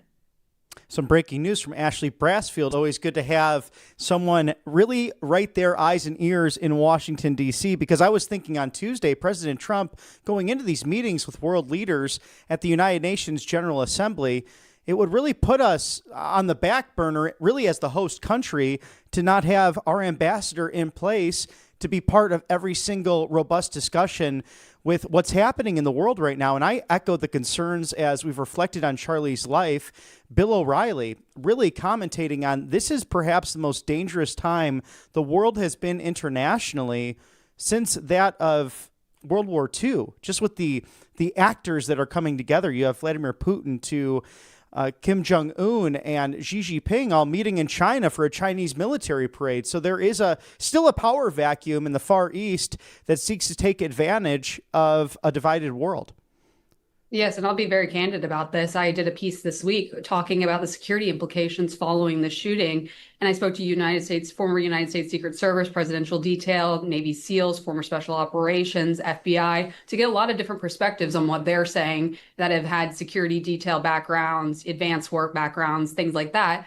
And I spoke candidly with one of the former United States Secret Service men, and they are stating they're taking high-profile meetings with world leaders and embassies within the United States, in Congress, talking about security threats and doing a lot of business with these people right now. Of course, that was a big part of the conversation about a budget being put in place to provide that security for members of Congress earlier this week. So I'm hearing it myself here in Washington, D.C. On the forefront. So I think this is going to be a continuing conversation going forward for sure. And you also discussed Corey Mills in his position as a congressman from Florida, cutting some deal with the Democrats to save Omar's goofy language when it came to the life and legacy of Charlie Kirk and voting against having that standard to honor him right on the House floor. Do you think there's a reason that dives into Corey's personal life? We know there's been some issues over the course of the last month with former girlfriends and alleged revenge porn to alleged also some different restraining orders that were initially filed. But what are some of the updates regarding that? And will he remain in Congress? And do you think that he may have cut a deal with Democrats based on blackmail or them threatening him from the other side of the aisle? I absolutely think it's the case here. I reached out to Congressman Mills' office and I never heard back yesterday. So I think that if any indication tells you what you need to know about this, trying to stay silent and obviously going into the 2026 election, what primary risk he will have to mitigate because of many of these things that have been reported on by outlets like The Blaze, like the Daily Caller now. But I think that Congressman Mills definitely was talked to by Democrats in some way, shape, or form. It seems, of course, Democrats alluding to this were Jared Moskowitz and as well as another chairman on the Democratic caucus that kind of had this conversation and used this to threaten Congressman Mills. It seems similar to what Republicans did with Ilhan Omar. No matter how, dangerous and, inflammatory her comments were, this was obviously used to get back at Republicans, especially Corey Mills in this case. And of course, we saw Nancy Mace come forward with this. I even reached out to her office to see if I can confirm, and they were not able to give me anything on this. So I think that's all you really need to know, the silence in this one, and the American people. Two wrongs don't make a right, and I feel like the Democrats are really grasping at straws in order to take anything, especially surrounding the Jimmy Kimmel situation, because they know, the irony of all this, Ashley, the 1934 Federal Communications Act, they try to use that countless times in broadcast media within networks for the populace, for the good. And they would try to cancel Rush Limbaugh on radio because of all this, dating back years and years. And now they've flipped the script and they're alleging free speech in a situation where Jimmy Kimmel clearly knew what was true and did not tell the truth in that matter. And granted, he's a comedian, but I really think the market just took the lead on this when it comes to Sinclair, when it comes to Nexstar interested in purchasing Tania. And they realized that being in many conservative markets, that their local news outlets would have suffered. And especially ABC gives that time to the locals. And I'm sure the Disney company not thrilled with the way Jimmy Kimmel is acting. We're hearing behind the scenes that Bob Iger, the CEO, is requesting that he apologizes, and then Sinclair doubling down, stating that they'd like not only an apology, but a donation to Turning Point USA as a result of Jimmy Kimmel's attempt to continue to divide the country. Right. Well, I think if any American made these comments, they would risk losing their job. I just like to point that out, specifically even in government or the private sector. And that's the risk that you take when, coming out to the American public and, explicitly kind of lying at the time, especially. I think there is a precedent, though, that could be set by the FCC on this. But at the same time, you risk kind of the danger of what that goes into with free speech and that precedent when Democrats, of course, become in control. That many are voicing that opinion, such like Senator Ted Cruz, Josh Hawley's actually come out. Multiple GOP lawmakers high up have kind of voiced some dissent on what is being done by the FCC currently, setting that dangerous precedent that can come back eventually. But I think it's time for some of these companies to take ownership, take charge of what's going on. Hopefully the government doesn't have to get too involved from now on. But comments like those that Jimmy Kimmel would get any other regular American fired is one thing I'd like to point out specifically. Do you see anything from the recent UK trip between President Trump and Prime Minister Starmer? It's the second state dinner that the UK has hosted on behalf of President Trump. And I got a real kick out of, not only was it the first at Windsor Castle for a sitting president, but also the fact that King Charles, His Majesty, stating that it was that rebel commander that had quite a disagreement with his 5 times removed great-grandfather, King George III, and that neither man, even writing and speaking on the fact, wanted to step on one another's soil after the conflict of the Revolutionary War. They'd almost be very surprised to see how our countries have lasted the test of time to defend Western civilization together. And how do you see this trip really scaling up as we go into the UN General Assembly and some of the successes and takeaways from President Trump's roughly 48 hours across the pond? Well, they definitely rolled out the red carpet for President Trump, and it was quite the sight to see. Of course, personally, some Americans don't really take part in looking at the royal family, but what they do well in Britain is tradition and what they have going on with the royal family. Of course, they typically do not act in a political sense, but I think this did play a major part in being able to interact with the king, with President Trump, as well as Keir Starmer, which we're talking about a huge tech deal specifically in this case with AI, civil nuclear engineering causes. So building that relation between the two countries, of course, that have so many deep roots. And of course, we fought a war to become independent from, but also defended during World War II. I think it talks a lot about, that tradition between the two countries itself, but also the fact that we have, deep ties with the country when it comes to trade, because we are one of Britain's largest trading partners, I think the largest. So I think that it was a positive trip. Of course, this was monumental in the fact that President Trump was able to do 2 state visits, one with 2 different monarchs, of course, Queen Elizabeth and her son, King Charles. But really enjoyed personally the interaction with him and the Princess of Wales, Kate. And it was quite the sight to see, I would say. That gorgeous smile of yours says it all. I think we might see Ashley Brassfield in the future as maybe a UK correspondent. I don't know if that's in the cards necessarily, but I was really actually impressed by the press conference as well with President Trump and Prime Minister Starmer. It seemed as if the British media really giving some tough but fair questions. For example, are we still a Christian nation? Do we still believe in freedom of speech? And both leaders seem to, in a sense, tiptoe because they're on different sides of the ideological spectrum, with the exception of they've been very closely tied and claiming closer ties than ever, perhaps since FDR and Churchill in that World War II conflict, especially when it comes to tariffs, to free trade, and the global trade of not only poultry to meats to steel and aluminum. It seems as if our countries are really trading better and more profoundly than ever before.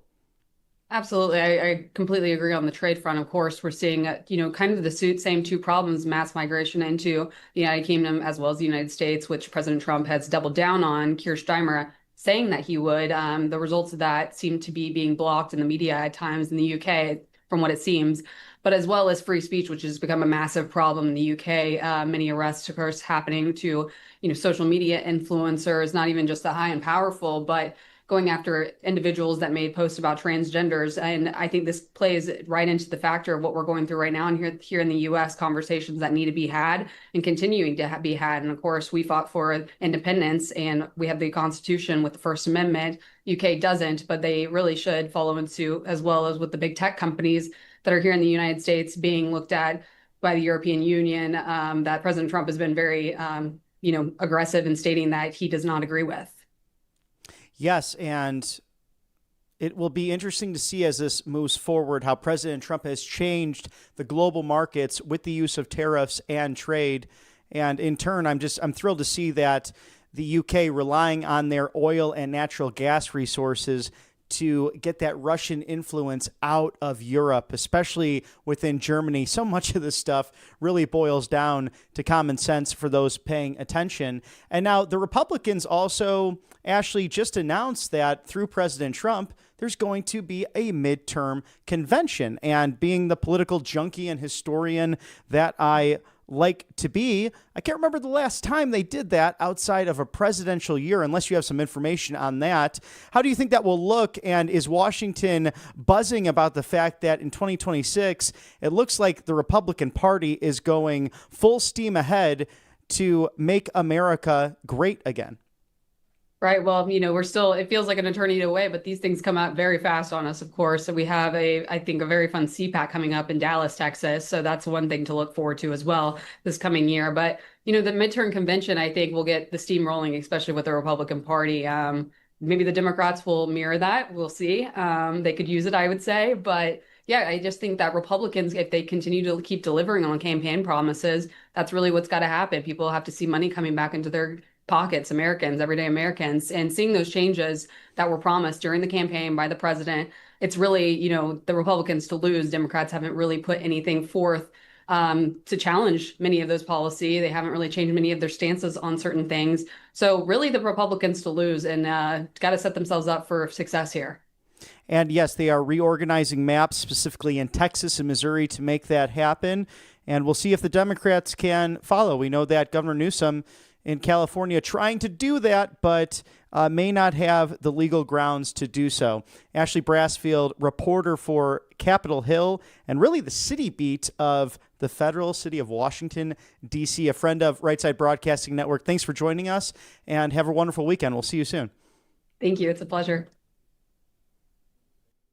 As we cover everything inside and outside of the Beltway, we'd like to remind you as well to stay tuned for this entire weekend's celebration of the life and legacy of Charlie Kirk and the amazing work he did at Turning Point USA. We will be in Glendale, Arizona at the State Farm Arena for that coverage, which will be really the event of the year. I can't even put into words what that might be like until we are actually there, but we want to help honor the legacy of an amazing organization and a remarkable man.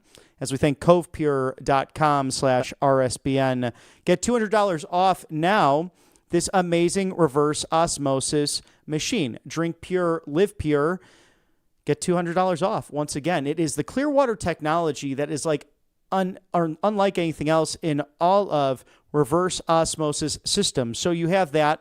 You can see it there with the extraordinary video of how simple that is to keep it on the kitchen counter or in a den or in your man cave. Look, you have this water that could be hot, cold, lukewarm, whatever you need to get the day started.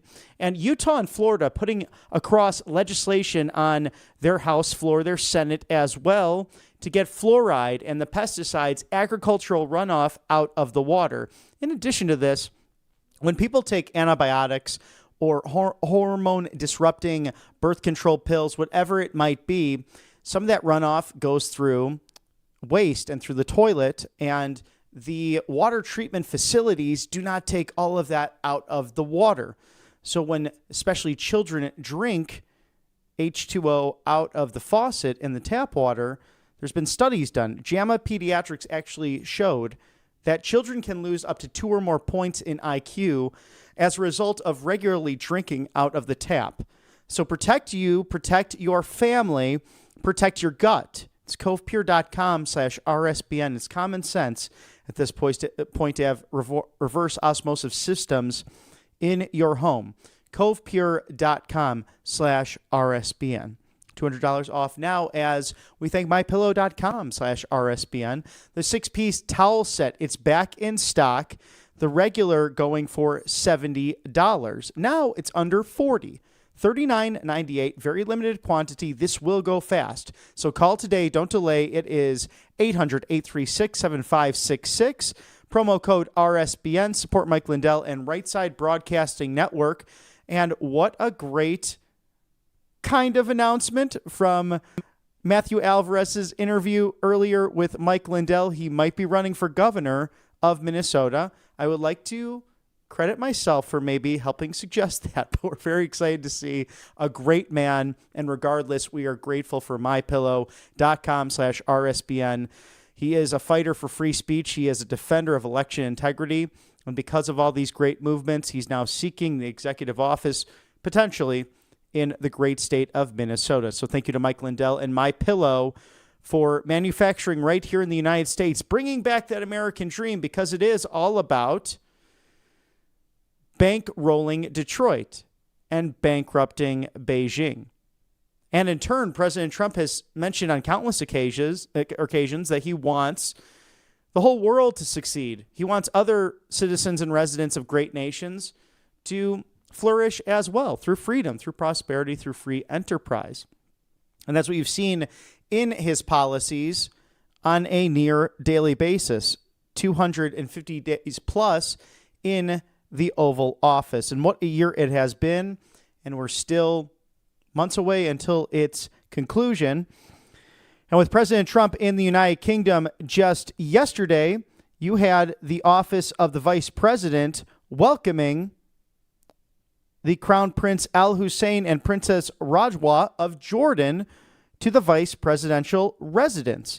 So on Thursday, this is just yesterday, Vice President J.D. Vance, Second Lady Usha Vance, welcoming the Crown Prince and his lovely wife to dinner at the vice presidential residence. And Jordan and the United States having years of friendship, and a proud nation that has worked hard towards moving in the direction of peace, especially with its neighbor Israel. So building on that mission, as President Trump has mentioned, that the heir apparent could very well may be that of J.D. Vance to carry on MAGA in 2028. And the vice president, extraordinary this week. I think that's the best word for it, given the fact that he was the first one to host the Charlie Kirk show after the terrible assassination last week. And it was from his ornate office, the former Secretary of War's office, right there on the White House grounds in the Eisenhower building. And with guests like Tucker Carlson to Caroline Leavitt and Andrew Colvett, to many people who have been influenced and shaped by the Turning Point USA organization, Secretary Kennedy on hand from Health and Human Services, calling Charlie Kirk his spiritual brother, with glowing words from the Kennedy Center on Sunday in one of the first vigils that took place last weekend. I hope you've had the opportunity to visit one of those vigils that have been across the country, whether in town gatherings in the downtown areas, to church steps, to churches themselves on the inside for services at celebrations of Mass, to countless different displays of honoring the life and legacy of Charlie Kirk, someone who cannot be replaced. And the most touching moment, I think, came yesterday. Glenn Beck placing the gift of the golden microphone from Rush Limbaugh, from his widow, that was a gift to Glenn, and then Glenn passing that off to Charlie to sit in front of his seat, his microphone. Absolute chills going through my spine watching that moment, and in tears, the great Glenn Beck saying, "No, Charlie, this is what I wanted to tell you, and I wish I would have told you. You were thinking too small." Back when he said, "I want to do what you want to do." This Charlie telling Glenn that he wants to be like Rush Limbaugh. And Glenn saying, "You're thinking too small," because Charlie was a pastor, he was a priest, he was a rabbi, he was a political organizer. He took the millennial and Gen Z generations and gave them a voice on these American campuses that were riddled from communist thought, Islamist thought, to secular globalism, let alone just some people that go to study underwater basket weaving or gender studies, and then they wonder why they leave school with hundreds of thousands of dollars in debt, and they've been drinking like fish every single day, and they're exhausted after the course of 2 to 4 years. Charlie hit that head on and said there's a better way to do it. There's a better way. It's by finding your vocational work. It's by standing up for the truth. It's by knowing our foundations as a constitutional republic. And the fact that if you wanted to serve in office at the dawn of the republic, 9 of the 13 colonies that became the first states required that you be a Bible-believing Christian in order to serve in government. Maryland was heavily Catholic, the rest Protestant. And with British common law and even somewhat of the elements of Enlightenment and John Locke, this deist narrative coming from the far left that somehow all of these men were not believers in Jesus Christ, nothing could be further from the truth. 55 of the first 56 signers of the Declaration, in fact, Christian, regardless of denomination, Catholic, Orthodox, Protestant. They believed this nation, this constitutional republic, could only be that with a good and moral people, a Bible-believing people. And Charlie not only believed and followed that, he fought for it every single day. In a tribute video that we played at the beginning of the broadcast, and to help close out this broadcast from the White House, that I hope inspires you as we go into a weekend to celebrate the life and legacy of Charles James Kirk. Good evening. My name is Erica Kirk. Charlie Kirk is my husband. Charlie always said that when he was gone, he wanted to be remembered for his courage and for his faith. Now and for all eternity, he will stand at his Savior's side, wearing the glorious crown of a martyr. Charlie loved life. He loved his life. He loved America. But most of all, Charlie loved his children. And he loved me with all of his heart. And I knew that. Every day I knew that. The evildoers responsible for my husband's assassination have no idea what they have done. They killed Charlie because he preached a message of patriotism, faith, and of God's merciful love. But they should all know this. If you thought that my husband's mission was powerful before, you have no idea. You have no idea what you just have unleashed across this entire country and this world. You have no idea. You have no idea the fire that you have ignited within this wife. Oh, Charlie, you didn't deserve it. May God bless your family. The cries of this widow will echo around the world like a battle cry. People across the country are gathering, holding memorial services and vigils to honor Charlie Kirk's memory and his message. To everyone listening tonight across America, the movement my husband built will not die. It won't. I refuse to let that happen. It will not die. It will become stronger, bolder, louder, and greater than ever. I promise I will never let your legacy die. I won't. I promise I'll make Turning Point USA the biggest thing that this nation has ever seen. Rest in the arms of our Lord as He blankets you with the words I know your heart always strives to hear. Well done, my good and faithful servant.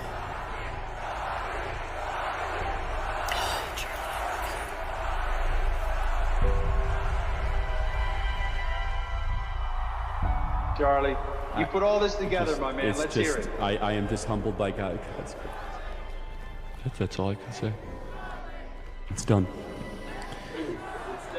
I want you to remember that we did not earn this. This is God's mercy on our country.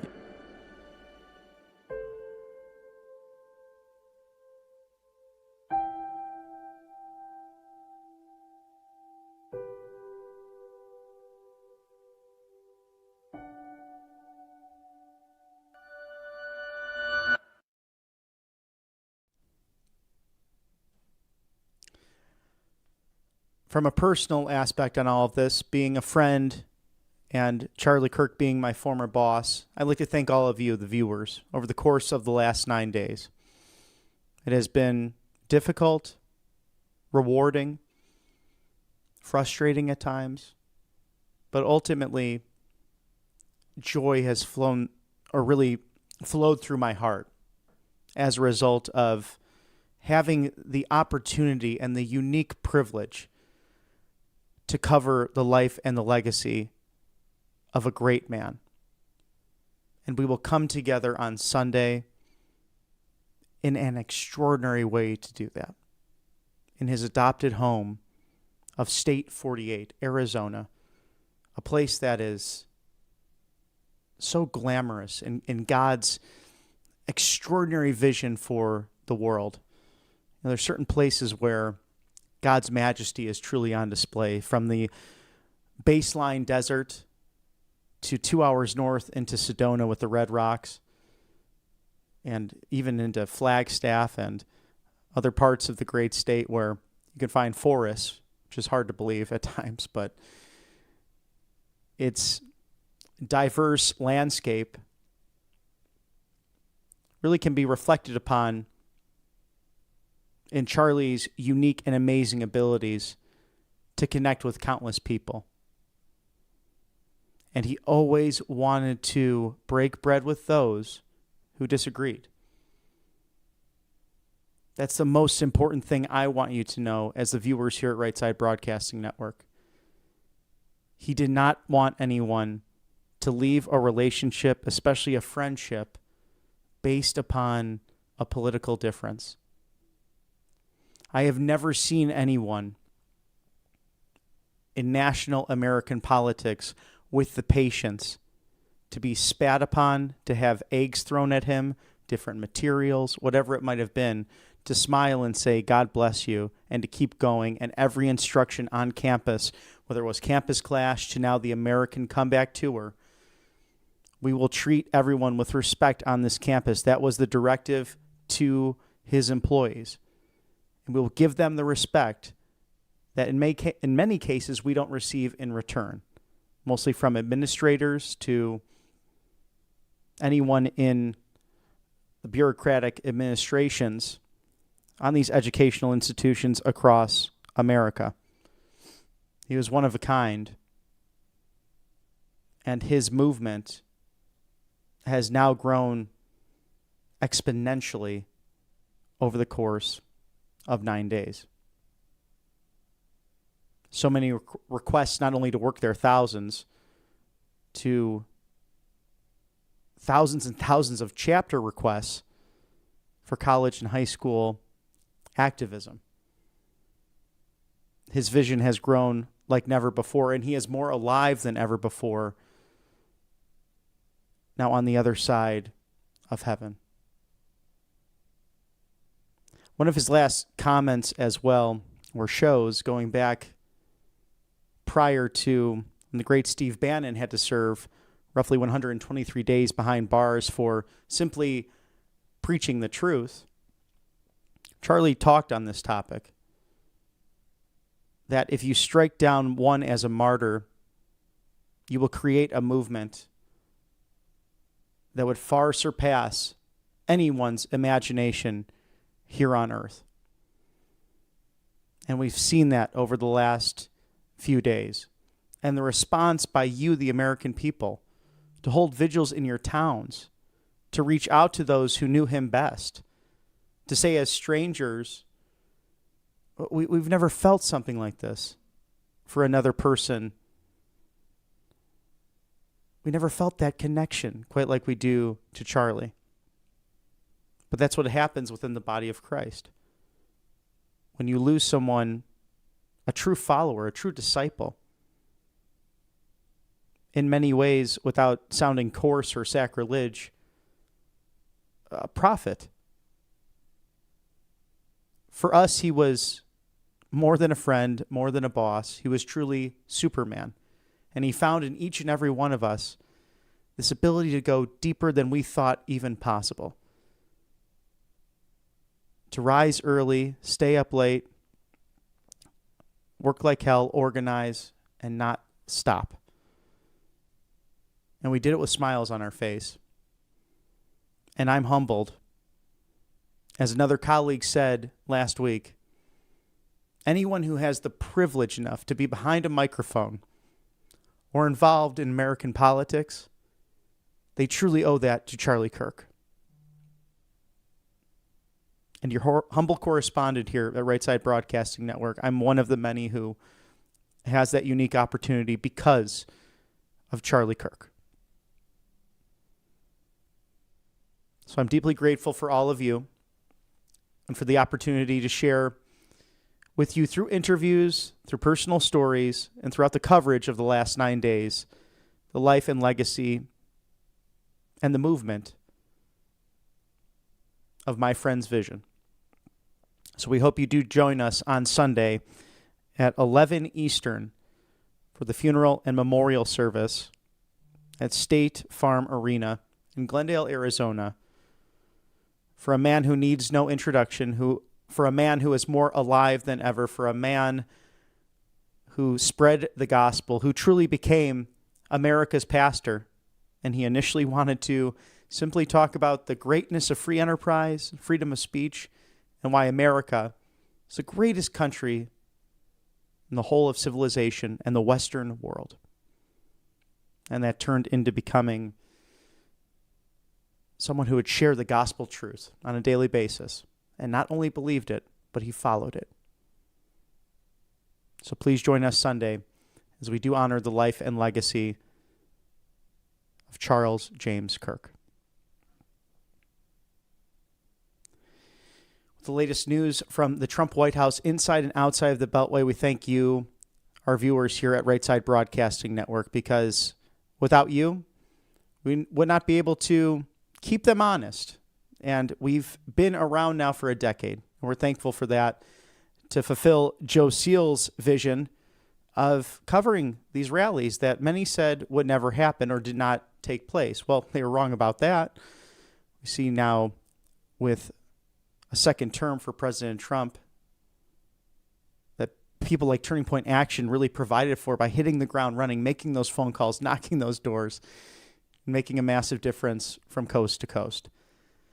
And we here on the right side of history, in the new media, as your go-to live desk since January, want to provide you with that unbridled access, whether it's speeches, whether it's hearings, whether it's just watching clashes with FBI Director Kash Patel, as you saw this week, and some of the crazy claims you'll get from the other side of the aisle. But we don't want to retreat. We won't retreat here.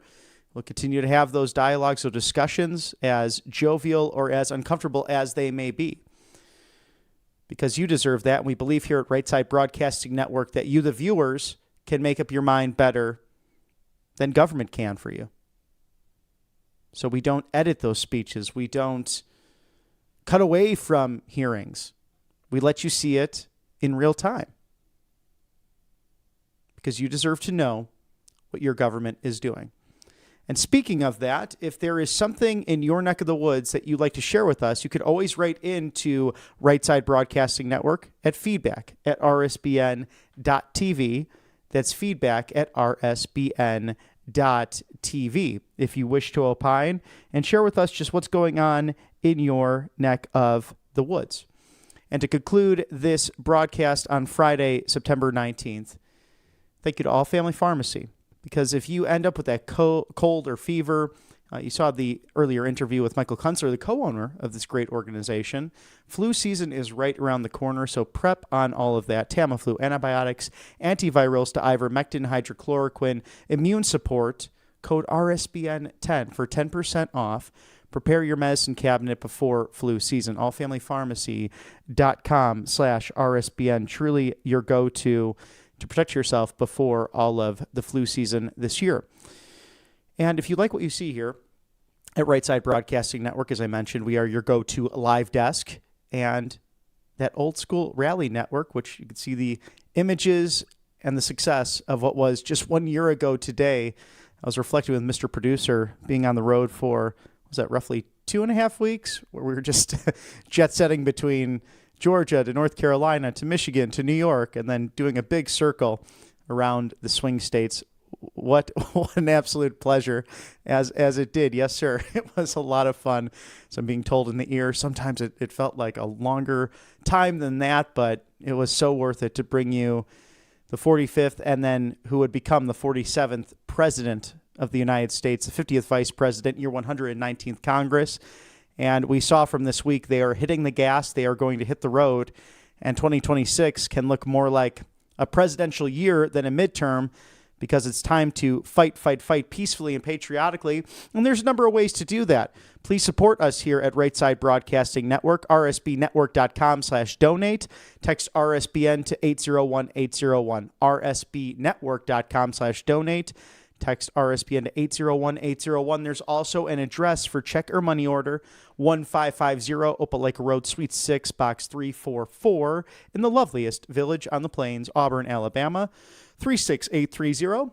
That is 1550 Opelika Road, Suite 6, Box 344, Auburn, Alabama, 36830. Thank you for your support. We are part of that new media that is expanding and ever evolving against legacy items that sometimes they don't necessarily want to give you the news. They want to always give opinion and then mask it, saying it's simply truth when it's not.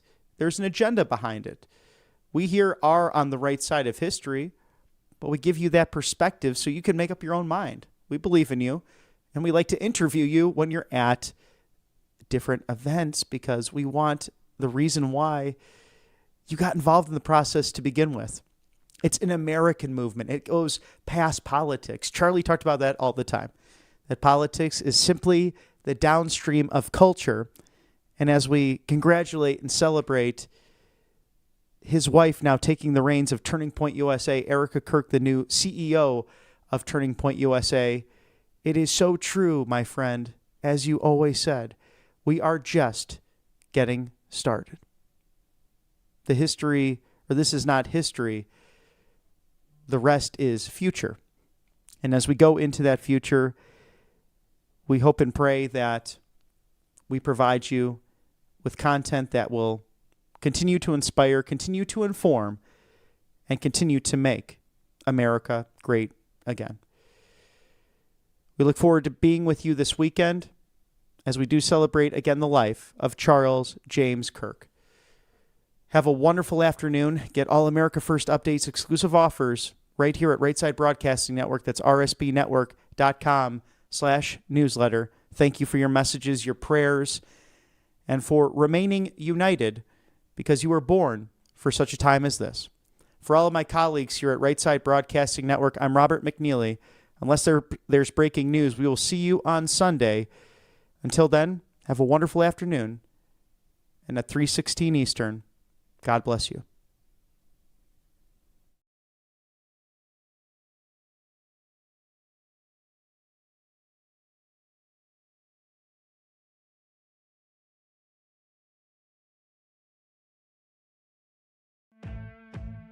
Welcome to Right Side Broadcasting Network, your trusted conservative news outlet.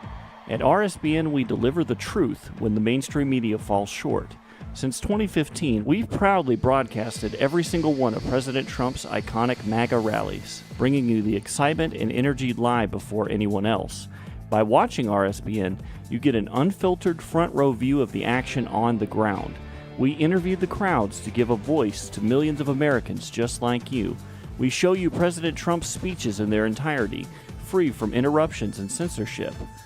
We cover the stories that matter to you with the integrity and passion you deserve. Thank you for choosing RSBN as your home for America First News. Together, we stand strong, united, and informed. So join us and be part of the right side of history.